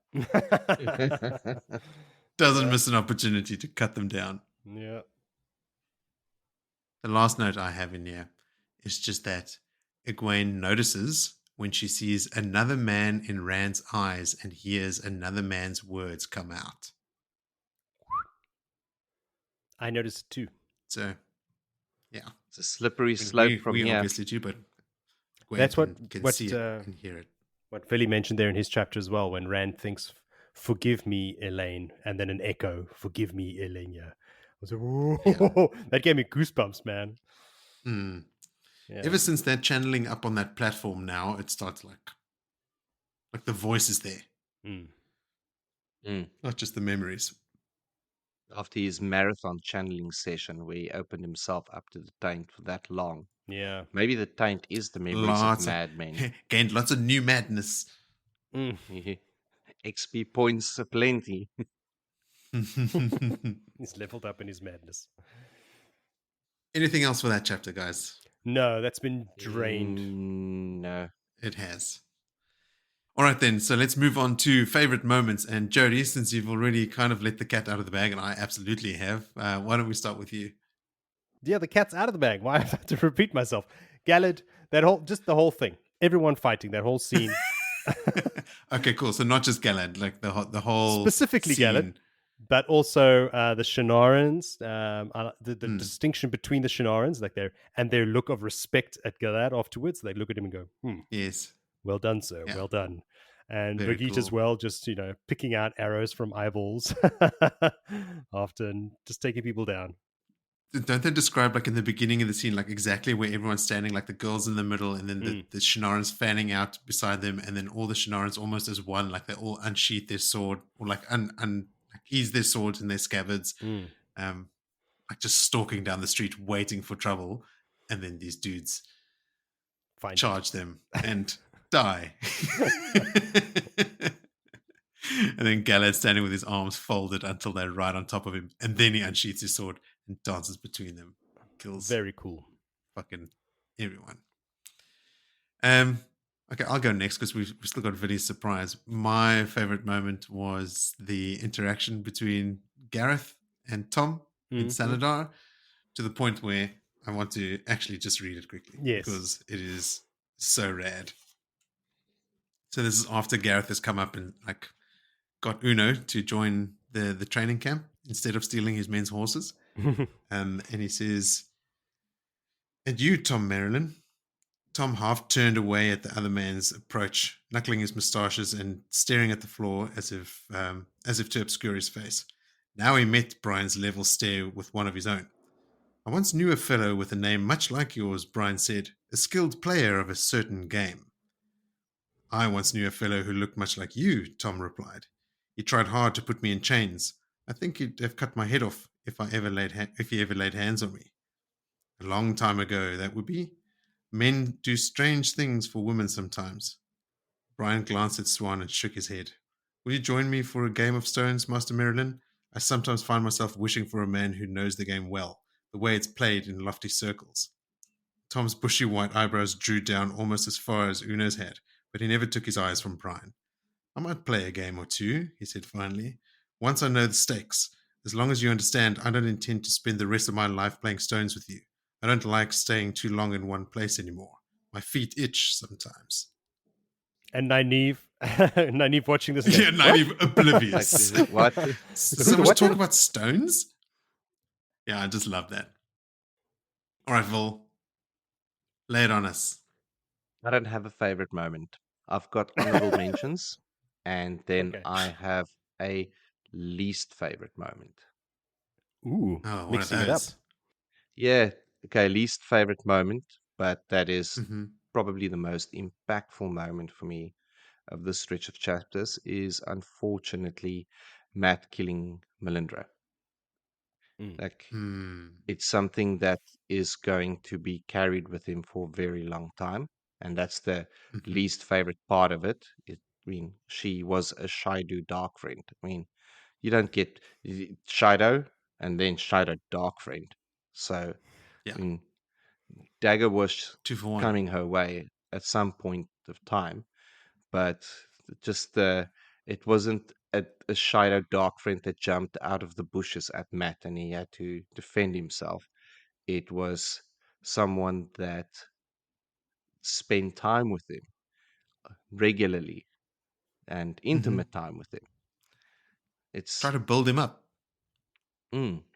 So that She was constantly trying to get him to like step out of Rand's shadow, and like she was in his corner. so that So it is seemed. the least favorite moment, or Mm-hmm. favorite moment, least favorite moment. And then Mm-hmm. honorable mention. I loved how the kids were brought into the story, and we touched on it earlier. It's like Yeah. it just like something that I mean, the whole idea in this reread for us is that we look for those things that we would never have recognized or never thought about, like just Yeah. battle and ran. And like I said, a big focus of me is going to be Dias Daimar. And I knew Mm. when I read the Tom thing, I was like, this is going to be Mo, guaranteed. I knew it. Yes.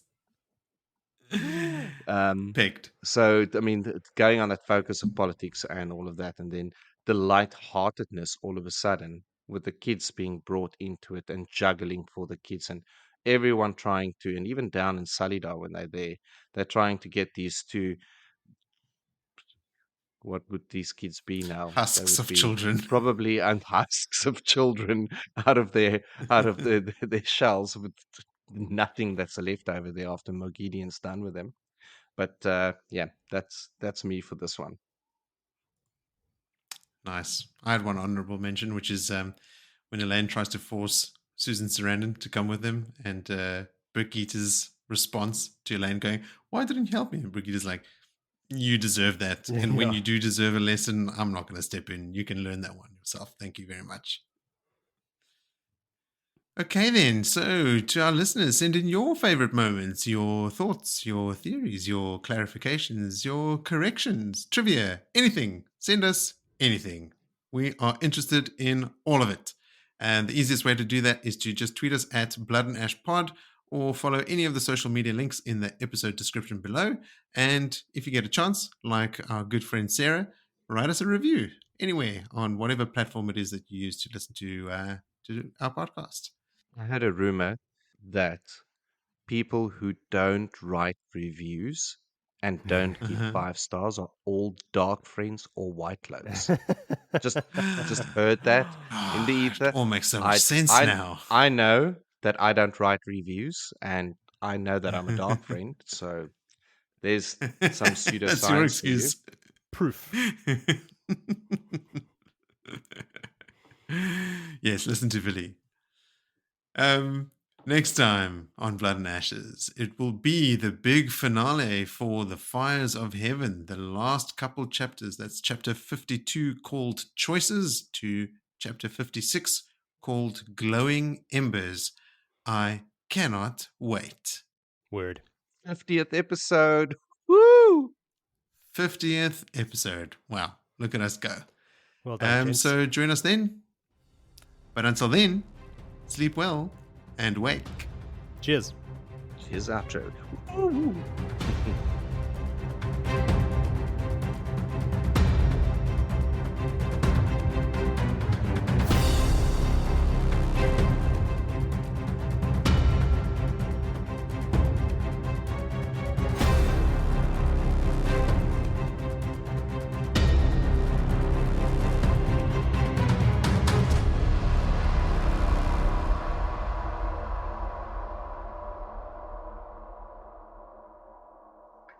Hey guys, you wanted voices on your podcast, so here's voice. Just wanted to say, good to have you back on the airwaves. I've been taking a break from the Wheel of Time for the last couple of weeks because I had read ahead of your previous episodes a bit. So I've been catching up on a series I wanted to read for a while, which is the Live Ship Traders trilogy by Robin Hobb. I just finished the first book and started the second, and it's great. So can highly recommend that. As for the Wheel of Time, I'm looking forward to getting back into it now. Really heating up.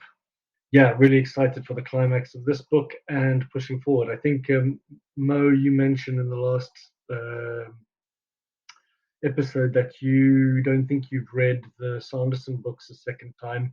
I haven't either. I'm really excited for the read through of those last few books. So yeah, crack on.